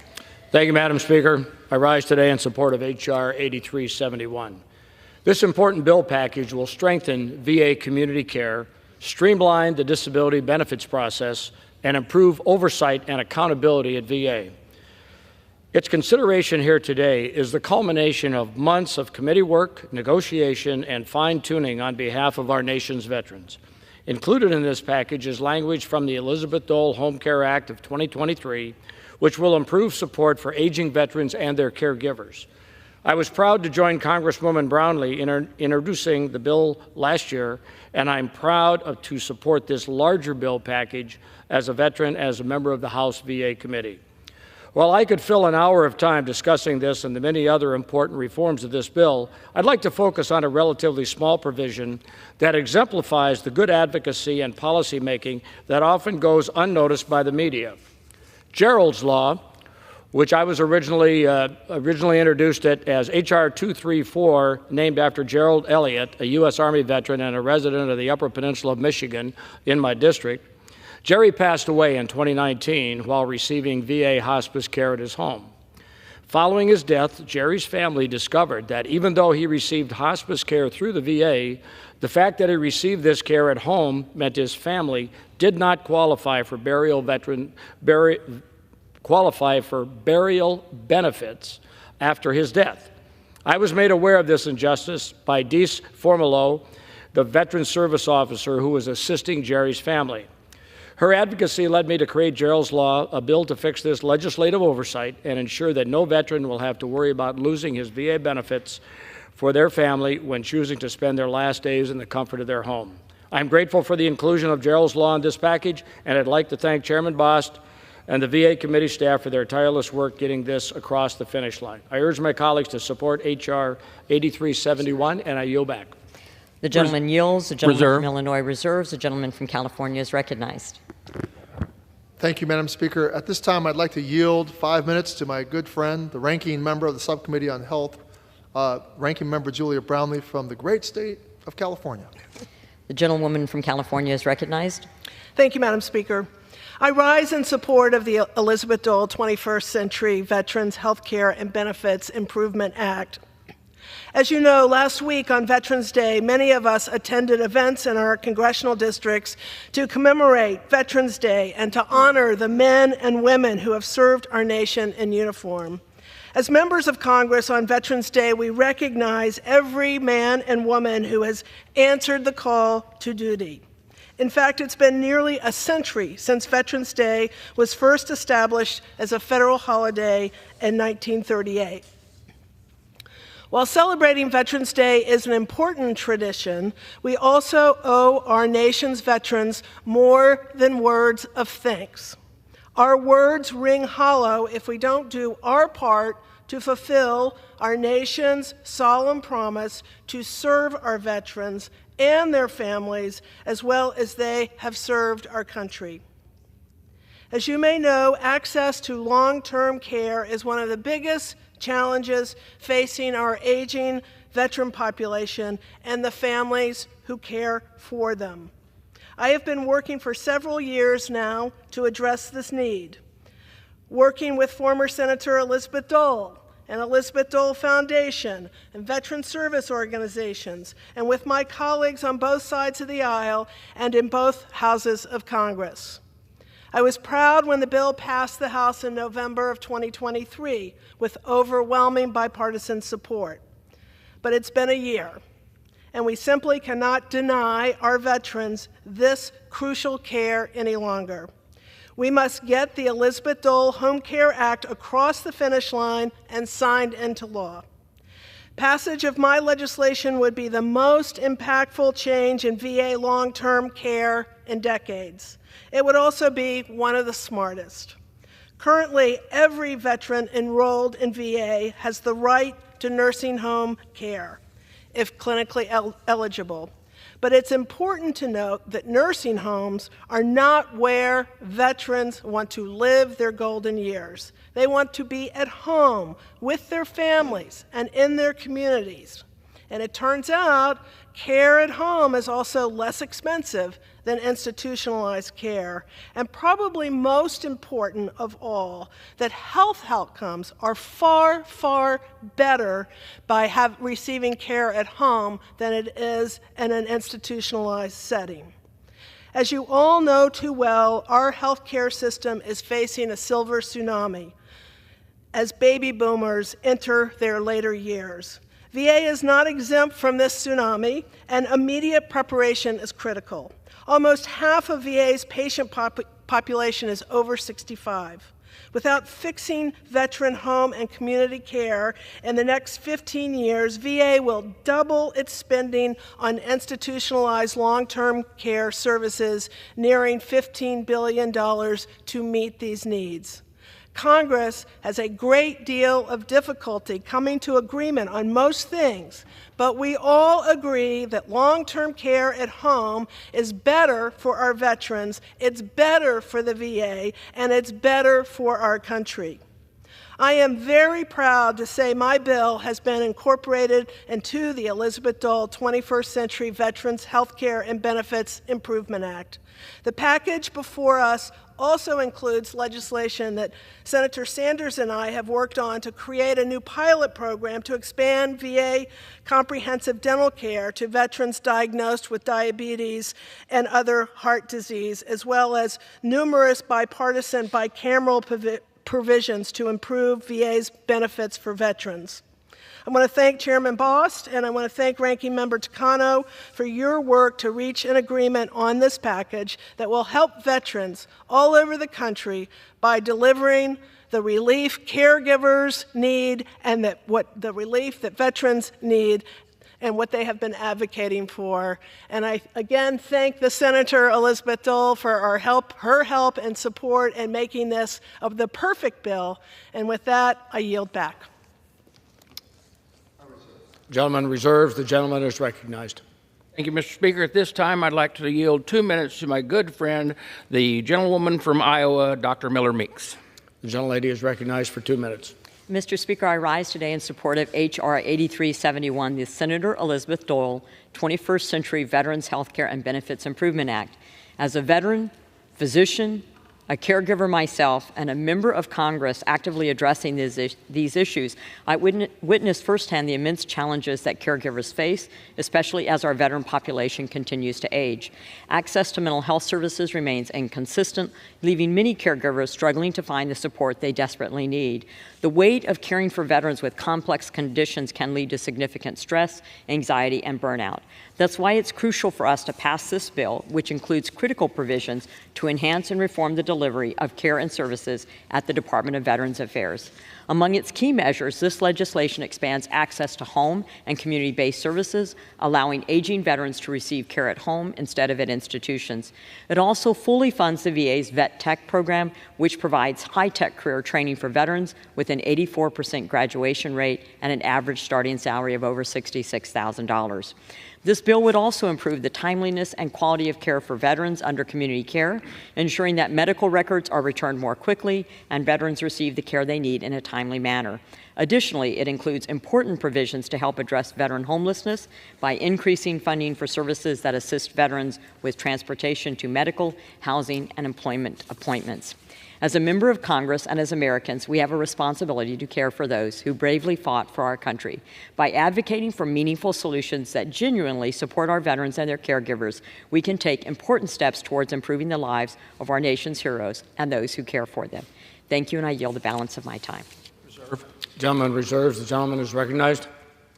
Mr. Speaker, I'd like to yield 2 minutes to my good friend who is a member of the House Agriculture Committee and the House Armed Service Committee, a veteran himself, the gentleman from North Carolina, Representative Don Davis. The gentleman is recognized for 2 minutes. Thank you, Mr. Speaker. I rise in support of H.R. 8371, the Senator Elizabeth Dole 21st Century Veterans Health Care and Benefits Improvement Act, which, among several provisions, includes the Veteran Caregiver Application Appeals Reform Act of 2023. As we recognize National Veterans and Military Families Month and National Family Caregivers Month, we must recommit ourselves to helping our nation's veterans and their caregivers, often the unsung heroes of the healthcare system. Support of the CARE Act does exactly that. We must always lend a helping hand to our veterans, their families, and I urge my colleagues to support H.R. 8371. And I personally thank the chair and the ranking member for this great legislation. I yield back. The gentleman yields. The gentleman from California reserves. Yes. The gentleman from Illinois is recognized. Thank you, Madam Speaker. This time I'd like to I would like to yield 2 minutes to the gentleman from Wisconsin, Representative Van Orten. Thank you, Mr. Chairman. The gentleman from Wisconsin is recognized. Thank you, Mr. Chairman. Thank you, Madam Speaker. I rise today in strong support of H.R. 8371, the Elizabeth Dole Act. I do this for 2 individuals in one group, the 2 individuals being Robert Francis Mulligan and Mary Jean Mulligan. My Uncle Bob and Aunt Mary Jean, who were both World War II veterans and members of the greatest generation, who unfortunately died in nursing homes in poor conditions because of the fact that they were not able to have funding through this act. And I'm very supportive of it. The group that I stand in strong support of today is our Gold Star families. When a member passes and their family members remain, that is not a mortgage, it's not a 30-year commitment, it's a lifetime commitment, and we have to do everything we possibly can that they can move on with their lives in memory of their loved ones that served our nation and allowed us to have this debate in freedom. With that, I yield back. The gentleman yields. The gentleman from Illinois reserves. The gentleman from California is recognized. Madam Speaker, I reserve. The gentleman reserves. The gentleman from Illinois is recognized. Thank you, Madam Speaker. At this time, I'd like to yield 2 minutes to our good friend, Representative from Texas, Representative Morgan Luttrell. The gentleman from Texas is recognized. Thank you, Chairman Boss. Madam Speaker, I'm honored to be here today to speak on H.R. 8371, the Senator Elizabeth Dole 21st Century Veterans Health Care and Benefits Improvement Act. H.R. 8371 includes provisions from H.R. 4461, Modernizing Departments of Veterans Affairs Disability Benefits Questionnaire Act. Current practice does not require VA contractors who perform disability exams to submit disability benefits questionnaires, or DBQs, in a format that can be easily processed by VA claims automation software. This currently leads to backlogs and delays that could be avoided by submitting the DBQs based on a standard that computers can read. Computerizing the data is the key to helping our veterans, the VA process, adjudicate veterans' claims faster. The Modernization Department of Veterans Affairs Disability Benefits Questionnaires Act would improve these DBQs, which are a critical part of the disability compensation process. As the VA moves forward with automation, standardizing the DBQ data will be critical to timely and accurate claims processing. Our veterans who have sacrificed so much for our country deserve a system that works for them. I urge my colleagues to support H.R. 8371. I thank the chairman and the ranking member, and I yield back. The gentleman yields. The gentleman from Illinois reserves. The gentleman from California is recognized. Madam Speaker, I reserve. The gentleman reserves. The gentleman from Illinois is recognized. Thank you, Madam Speaker. At this time, I'd like to recognize for 2 minutes the chief sponsor of the bill from Arizona, Mr. Juan Siscamonte. The gentleman from Arizona is recognized. Thank you, Chairman Boss, for yielding me time. I rise today in support of my legislation, the Senator Elizabeth Dole 21st Century Veterans Healthcare and Benefits Improvement Act, the flagship bipartisan, bicameral veterans package of the 118th Congress. Simply put, our veterans are our nation's heroes. When duty called, these brave men and women answered, risking life and limb in service to their fellow citizens. In my district, I organized a Veterans Advisory Council to hear directly from those who served about the unique challenges facing all of our veterans. As I continue to hear from our veterans, it's clear there's still work to be done to close the gaps in economic opportunity, care, and access to housing. This legislation encompasses a number of bipartisan and bicameral proposals to address veteran homelessness by increasing reimbursement rates to partner organizations, improve the delivery of health care by increasing coordination with providers and expanding access to home and community care, modernize the delivery of benefits by cutting red tape, and overall improvement the delivery of services for veterans, their families, and survivors. Specifically, I am proud that my bill includes a provision I have spearheaded to reauthorize and fund the Vet Tech program to cover costs for veterans seeking job training in high-tech industries. Currently, the program has an 84% graduation rate for the 12,000 veterans who already completed it. By reauthorizing this program, we are creating the same opportunity for thousands of more veterans to come. Additionally, I want to highlight that it authorizes appropriations for the Office of Women's Health at the VA to expand access for women to mobile mammography units and outreach. I urge my colleagues to support this legislation to ensure we provide our veterans and their families with the support and benefits they earned through their service. Thank you, and I yield back. Gentleman yields. Gentleman from Illinois reserves. Gentleman from California is recognized. I reserve, Madam Speaker. Gentleman from California reserves. Gentleman from Illinois is recognized. Thank you, Madam Speaker. At this time, I'd like to yield 30 seconds, if I can, to the representative from Nebraska, Representative Bacon. The gentleman from Nebraska is recognized. I rise today in support of the Senator Elizabeth Dole 21st Century Veterans Healthcare and Benefits Improvement Act.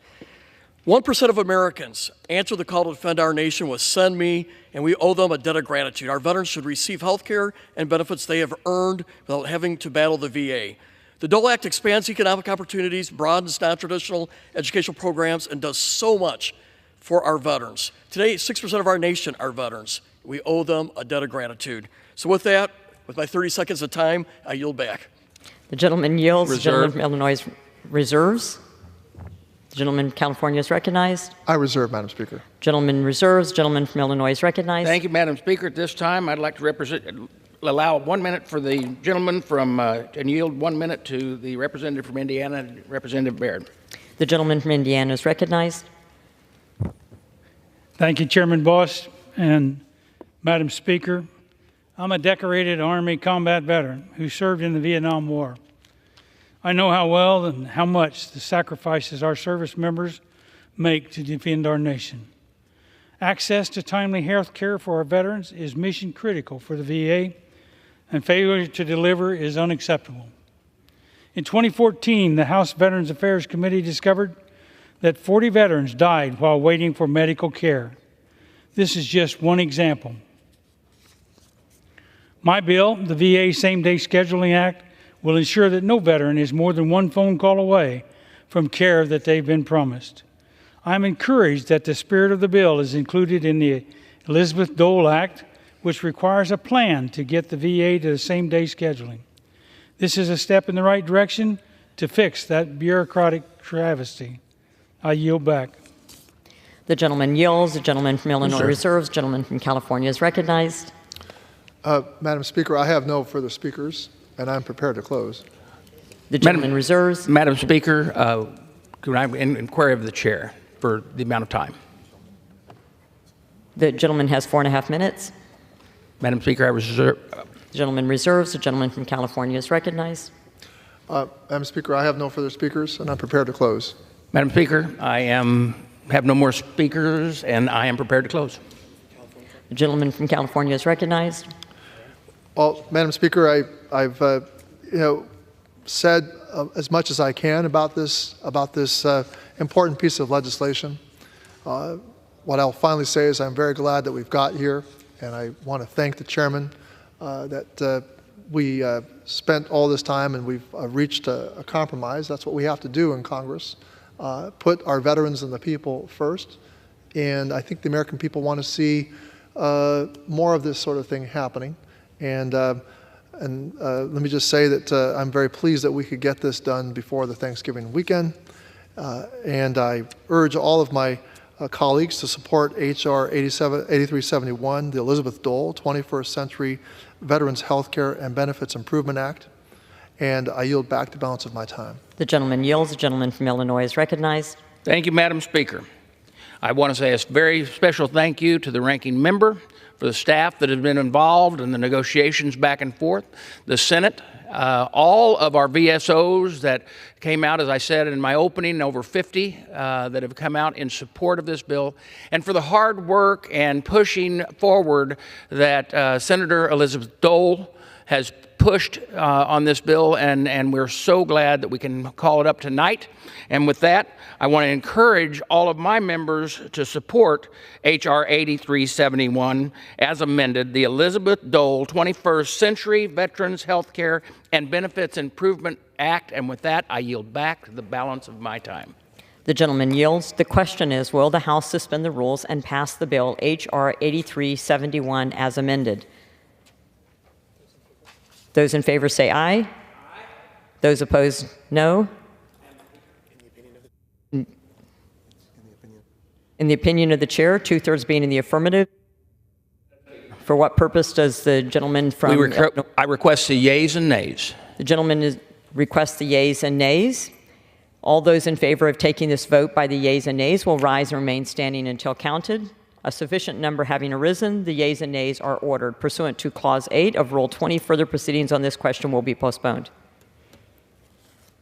Pursuant to Clause 12A of Rule 1, the chair declares the House in recess until approximately 6:30 p.m. today.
The House will be in order.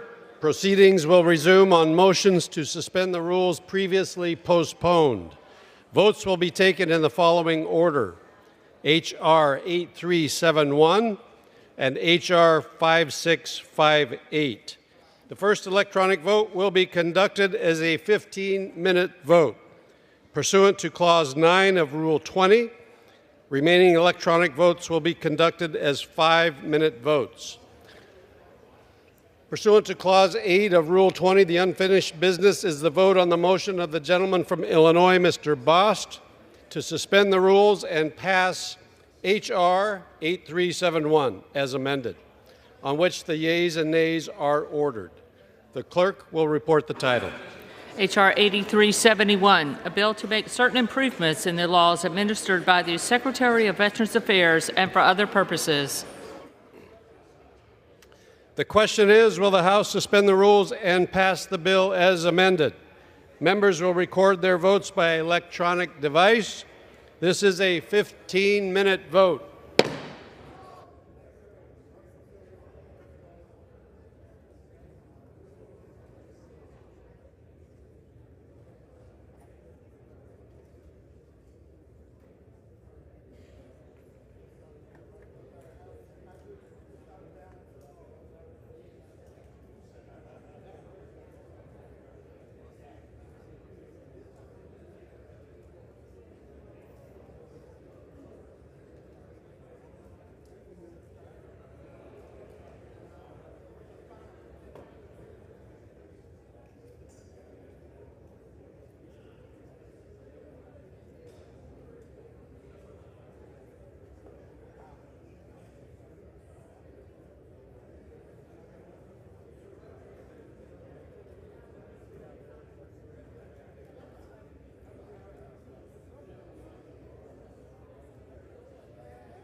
Yep, good to go. On this vote, the yeas are 389, the nays are 9. Two-thirds being in the affirmative, the rules are suspended. The bill is passed, and without objection, the motion to reconsider is laid on the table.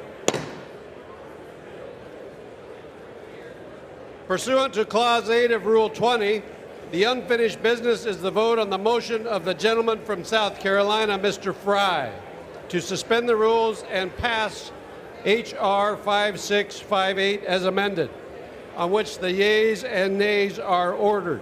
The clerk will report the title.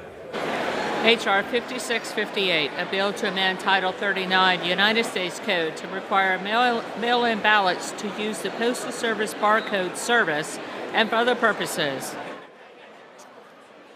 The question is, will the House suspend the rules and pass the bill as amended? Members will record their votes by electronic device. This is a 5-minute vote.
On this vote, the yeas are 396, the nays are 6. 2/3 being in the affirmative, the rules are suspended. The bill is passed, and without objection, the motion to reconsider is laid on the table.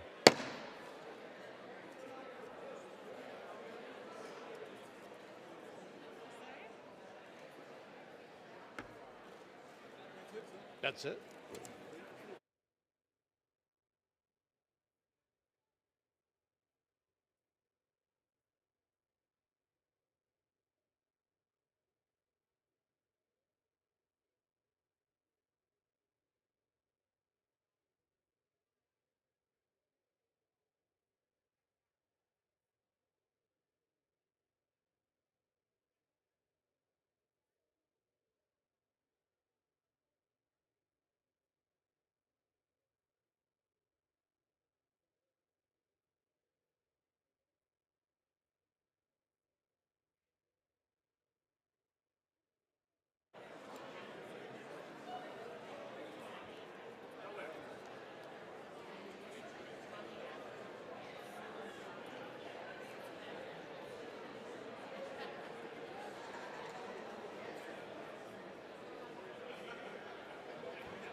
The House will be in order.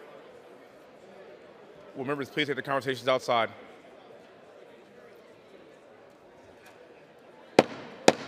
The House will be in order.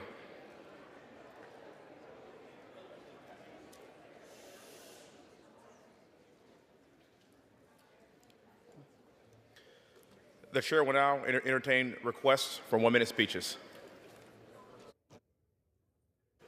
For what purposes does the gentleman from Georgia seek recognition? Address the House for 1 minute to revise and extend my remarks. Without objection. Mr. Speaker, I rise today to congratulate Dr. Brittany F. Mobley, who was named the 2024 National Distinguished Principal of Georgia. This award was administered by the National Association of Elementary School Principals National Distinguished Principals Program, an annual award that honors the exemplary leadership of principals across each state. In 2020, while educators across the country were facing challenges for remote teaching due to the pandemic, Mrs. Mobley was working to open her county's newest elementary school, Francis Meeks Elementary School. Francis Meeks resides in Richmond Hill, Georgia, and serves its students with unique learning experiences, such as the Elementary Agriculture Program that provides students with hands-on learning experiences pertaining to agriculture and creates long-standing community partnerships. Thanks to Dr. Mobley, the school boasts a 95% curriculum mastery rate and a growing number of students qualifying for its gifted programs. Congratulations to Dr. Mobley on this award, and we greatly appreciate the work she has dedicated to the students of Georgia's 1st Congressional District. Thank you, Mr. Speaker, and I yield back.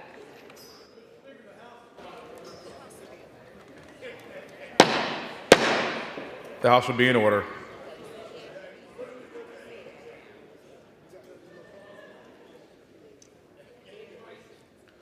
For what purpose does the gentleman from New York seek recognition?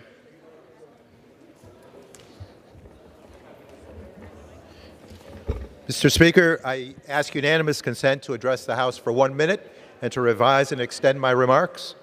Without objection, you're recognized for 1 minute. Thank you. I rise today to recognize and honor the tremendous work and lasting contributions made by Carm Basile, CEO of the Capital District Transportation Authority, as he retires from a 43-year career connecting our Capital Region communities. Starting at CDTA as a transportation planner in 1981, Carm steadily moved up the ranks with his signature determination to improve the lives of those he served. Through trials and tribulations, pandemic and recovery, Carm has spent the past 15 years growing and strengthening the authority in his role as CEO. From developing bus rapid transit lines, to starting Albany's first bike share program, to expanding services into Montgomery County, Carm has steadily guided CDTA into the 21st century. As Carm moves into the next chapter of his life, I thank him for keeping our Capital Region moving and moving forward. So, Carm, I pass on congratulations of the entire 20th District for a well-earned retirement. We wish you well. With that, I yield back, Mr. Speaker. The gentleman yields. For what purpose does the gentleman from South Carolina seek recognition? Mr. Speaker, I ask unanimous consent to address the House for 1 minute, revise and extend my remarks. Without objection, the gentleman is recognized for 1 minute. Thank you, Mr. Speaker.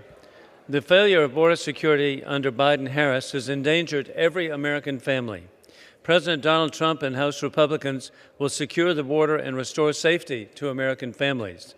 The final 2024 U.S. Customs and Border Protection report showed that since Biden, up to 16 million illegal aliens have entered America, as cited by Speaker Mike Johnson. Border czar Harris has put Americans at risk. Failure to remove 99% of illegal aliens released into the United States, 300,000 illegal crossings in 2023, the highest month in history. 14,000 convicted murderers entered into the United States. American families have spoken. President Donald Trump has nominated a proven border czar with Tom Homan to work and serve with Governor Kristi Noem as Secretary of Homeland Security. The Homan-Noem team means safety for American families. In conclusion, God bless our troops as the global war on terrorism continues. Open borders for dictators puts all Americans at risk of more 9/11 attacks imminent, as warned by the FBI. Trump will reinstate existing laws to protect American families with peace through strength. I yield back. The gentleman yields.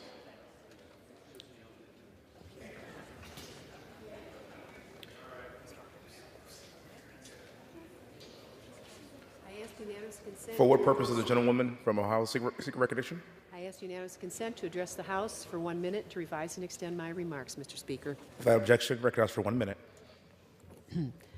Mr. Speaker, tonight I rise to honor the life of John Harry Crandall, who passed away on October 11th at the age of 86. A University of Toledo graduate, John began a long career in engineering at R.A. Finch, later joining the Lucas County Engineers Office, where he served for 30 years and even more. He was instrumental in work on the Millard Overpass, Dussel Drive Interchange, and Veterans Glass City Skyway. He helped rebuild our whole city. John, simply known as J.C. to friends and family, was a pragmatic voice of reason. He was never the loudest, but always knew how to solve problems. John served as president of both the Sylvania Area Joint Recreation District and the Sylvania Metro Hockey Association. He's also served on the board of Lourdes University, on the Sylvania School Board, and the Sylvania Township Board of Trustees. What a great American. Sylvania Mayor Craig Stow proclaimed June 18th as John Crandall Day in honor of his life of service. John was married to the love of his life, Sue, for more than 60 years. They were inseparable until her passing in May of this year. John is survived by their sons Bob, Dan, Matt, and Kevin, 8 grandchildren, and 1 great-grandson. May John's precious memory always bring them light and comfort. Thank you, Mr. Speaker. I yield back. The gentleman yields. For what purpose does the gentleman from Tennessee seek recognition? Thank you, Mr. Speaker. I seek unanimous consent to address the House for 1 minute to revise and extend my remarks. Without objection, recognized for 1 minute. Thank you, Mr. Speaker. Mr. Speaker, I rise to honor Corporal Paul Phelps. Corporal Phelps was 18 years old and working in the Baltimore shipping yards when he was drafted in the Army in 1943. He was sent to Fort Bragg in North Carolina for basic training before he was shipped to Massachusetts for infantry training. Corporal Phelps was assigned to the 7th Battalion of the 101st Airborne Division and was sent to Liverpool, England in May of 1944. He was promoted to a T5 corporal during the Siege of Bastogne and received a citation from President Roosevelt. Corporal Phelps received 4 battle stars from his time overseas, and even though he stared death in the face, Corporal Phelps said he doesn't consider himself to be a hero.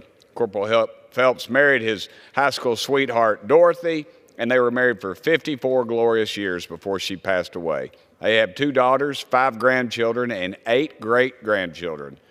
Corporal Phelps lives in Knoxville and will turn 100 years old in early 2025. Corporal Phelps loves his country, and it's my honor to recognize Corporal Phelps as the Tennessee 2nd District November 2024 Veteran of the Month.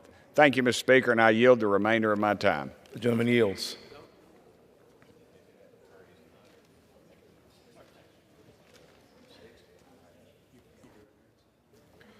For what purpose does the gentleman from New York seek recognition?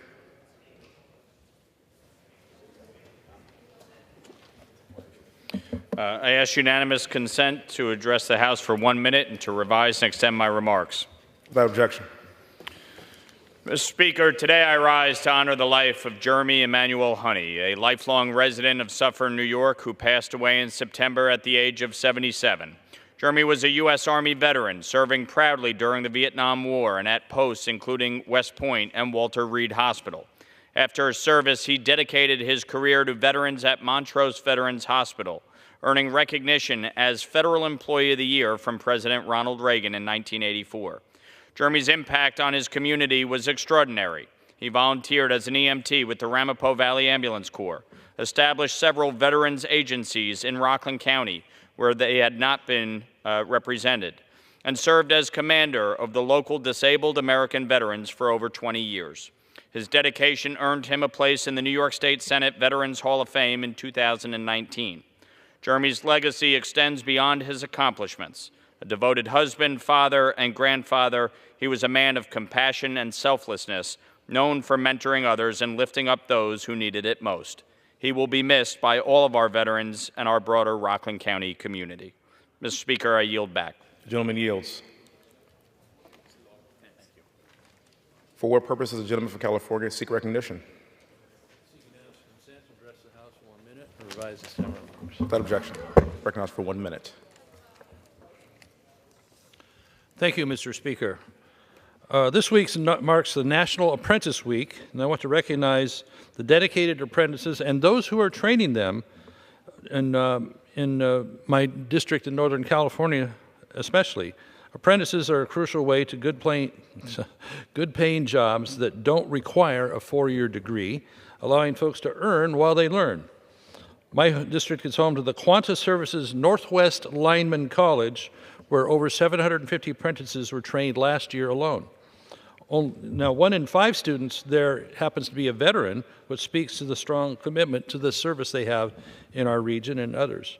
When hurricanes and wildfire and other disasters hit, linemen are often the first responders, working around the clock to get power back on for homes and businesses under very unfavorable conditions, such as in one case we had a very deep ice storm that knocked out power.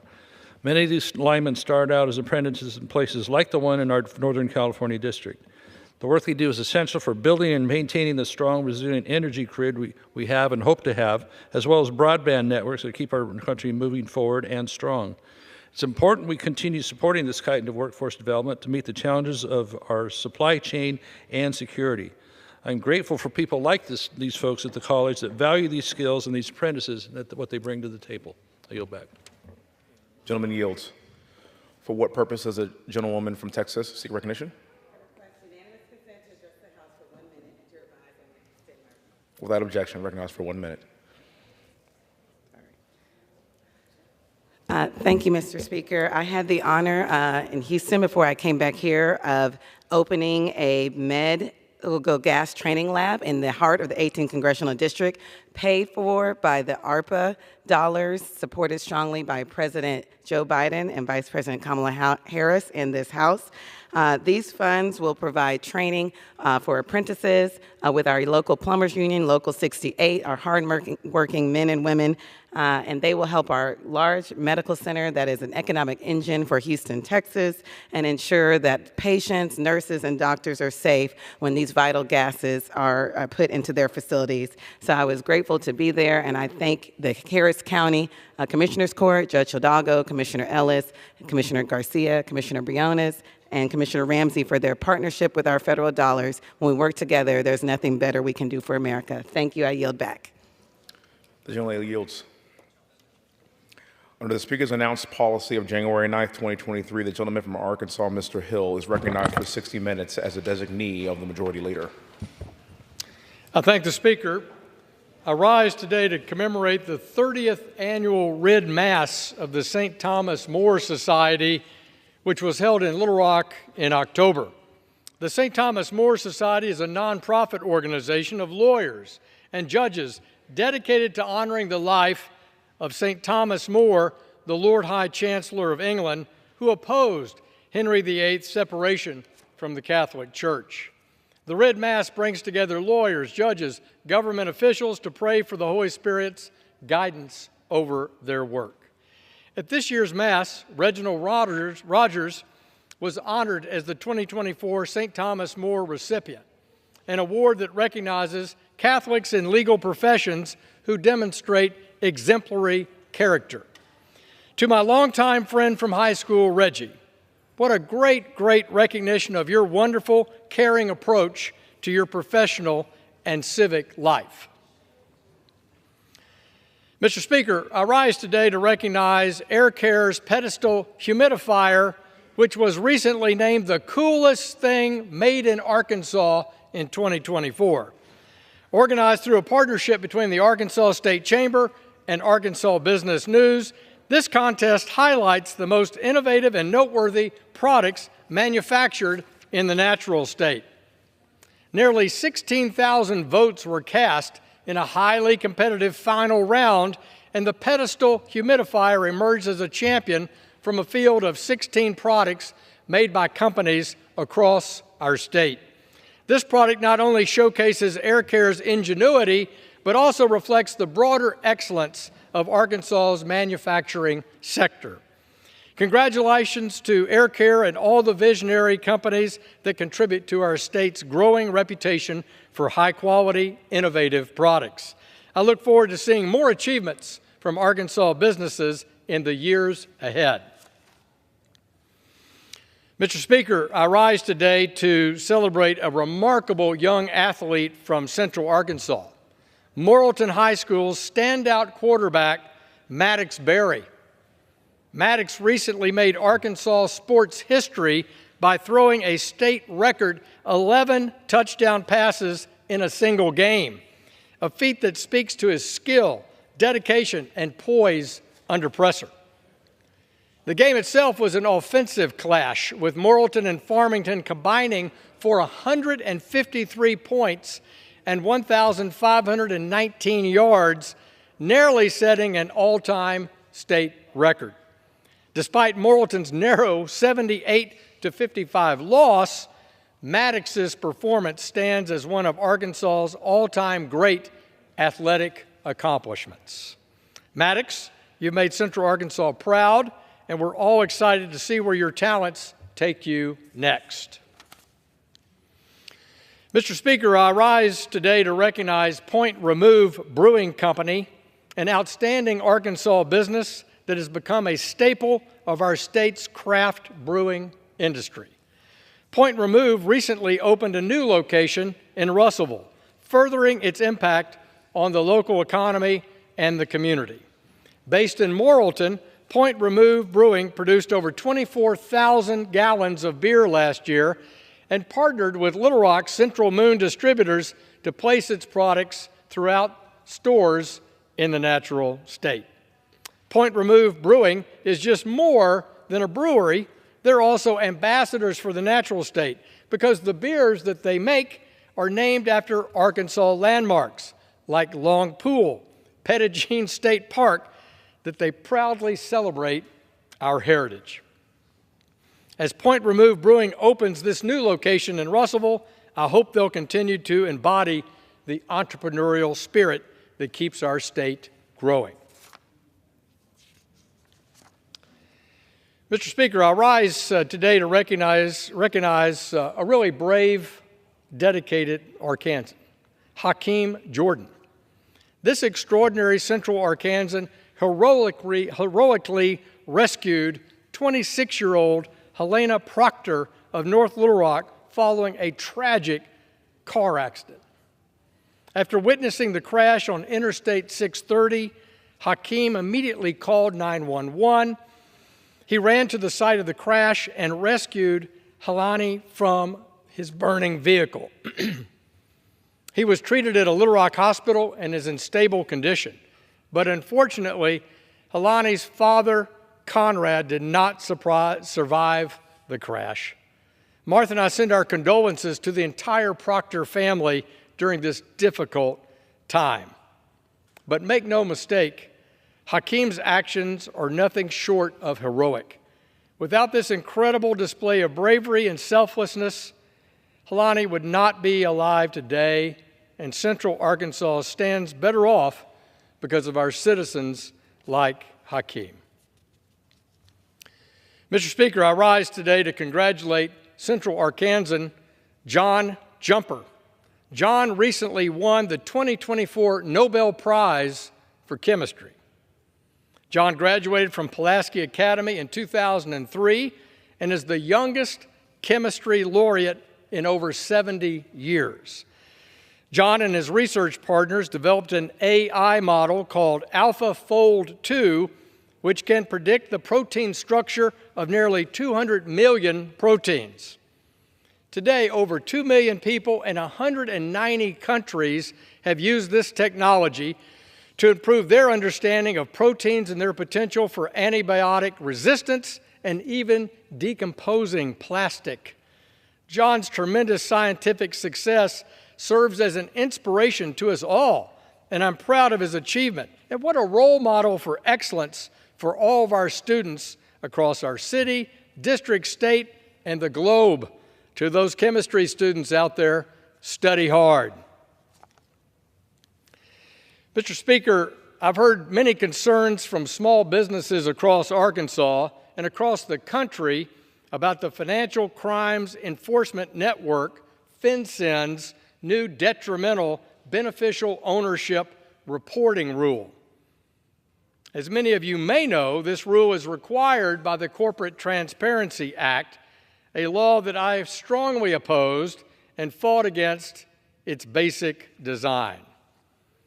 As a former entrepreneur and small business owner, I understand the significance of this substantial new reporting requirement that forces small businesses like yours to upload an individual ownership interest report into a new national database maintained at FinCEN, in my view, Mr. Speaker, potentially endangering the privacy of millions of American citizens. And the worst part is that the Biden-Harris administration has failed to properly educate and inform small businesses and millions of others connected to small businesses about this new rule and the harsh penalties of up to $10,000 in fines and even 2 years in jail for failure to comply by submitting the form by January 1st of 2025. That's right, Mr. Speaker. This form is due January 1st, 2025. Now, breaking news, of the 32 million businesses in America that Treasury believes should be filing this new form, only 2 million have filled it out as of the 1st of October. Certified public accountants are eligible to help small businesses make the necessary filings on your company's behalf. But the issue is that many CPAs are reluctant to make the filings given the high threshold for accuracy and the potential civil and criminal penalties for a mistake. Further, in some states, filing such a form is considered the practice of law and therefore not covered by CPA's liability insurance. This burdensome reporting requirement is due, as I noted, in just a few short weeks, and that's why I'm fighting against it in this House, on this floor, by using my position as Vice Chairman of the House Financial Services Committee to delay this new beneficial ownership reporting requirement, the penalties, and the due date. In August, I supported Protect Small Business from Excessive Paperwork Act, which would extend the filing deadline by a full year to January 1st of 2026, buying small businesses more time to even understand this is a new rule they're required to follow, much less be educated about it and figure out what the least costly way is to comply with it. I also introduced my own bill, the Financial Privacy Act, to rein in the massive amount of personal financial information that FinCEN collects in the name of its anti-money laundering mission. That's an important mission, but this is a flawed methodology for fighting it. I stand tonight on the floor to create awareness about FinCEN's reporting requirement to the American people and deliver this crucial message that time is running out. Please know that the concerns of small business owners across the country are valid, they're heard, and I will continue to do everything I can, along with my colleagues here in the House, to push back against FinCEN's reporting requirement and that fast approaching deadline of January 1st. Mr. Speaker, after almost a year of being wrongfully detained by the Nigerian government, Tigran Gambaryan is now home here in America with his family in Georgia, where he should have been all along. Last February, Nigeria took Tigran into detention on money laundering and tax charges as leverage in Nigeria's goal of pressing Tigran's employer, Binance, into a relationship, a negotiation, a satisfaction of concerns that Nigeria had about Binance. This deserves repeating, Mr. Speaker. Nigeria arrested an American citizen with an American passport in Abuja on business and charged this American citizen with money laundering and tax evasion because the government of Nigeria has a dispute with an international company, a crypto finance company called Binance. While I was traveling to West Africa over the summer with the House Intelligence Committee, I visited Tigran in Kuje prison, where I saw firsthand his deteriorating health condition. Kuje prison, Mr. Speaker, is a tough place. It's where the Boko Haram terrorists were locked up and where there was a major Boko Haram attack and prison break. It's a tough place. During his detainment in Nigeria, Mr. Gambaryan suffered malaria, double pneumonia, and had a herniated disc. Now, Mr. Speaker, Nigeria is considered a friend of the United States. Yet their government's treatment of Tigran, who devoted his professional life to fighting money laundering and tax evasion as an agent of the U.S. IRS for over a decade, in my view, that treatment was unacceptable and shameful and not commiserate with a nation that is on friendly partnership terms with our country. It was well past time for the Nigerians to drop the trumped-up charges of tax evasion and money laundering against Tigran Gambaryan personally, which they finally did, Mr. Speaker, last month. Let me be clear.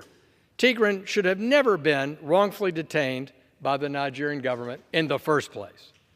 I want to thank my friends and colleagues on House Foreign Affairs Committee, particularly Chairman Mike McCall and Representative Rich McCormick, who worked with me and led efforts to bring Tigran Gambaryan home to his wife and children for the holidays. I'm thrilled to report to this House floor that he is home safely with his family in Georgia, in Representative McCormick's district, and he is on the road to health recovery.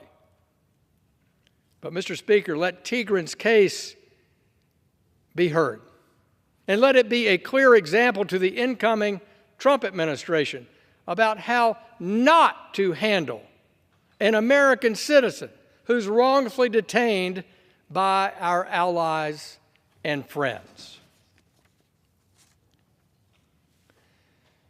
Mr. Speaker, recently, in recent months, the federal courts have taken decisions that are rolling back what is termed the Chevron deference. This dates back to the 1980s, a 1984 Supreme Court case that basically said that if an independent federal agency issued a rulemaking and published it in the Federal Register and put it in final form, that in effect it had the rule of law, that it was in compliance effectively with our statutes here in the House. In other words, that it is deferring to the agency that it is compliance with the Article I power here in the House. So recently, in recent years, several important cases at the Supreme Court, they're rolling that deference of 40 years ago back. And in a post-Chevron deference world, I believe balance must be restored, primacy must be restored to the Article I powers given to this body and the Senate under the Constitution. And in the activist regulatory agencies that have grown too large, too out of control, and been, in this administration, weaponized against the American people.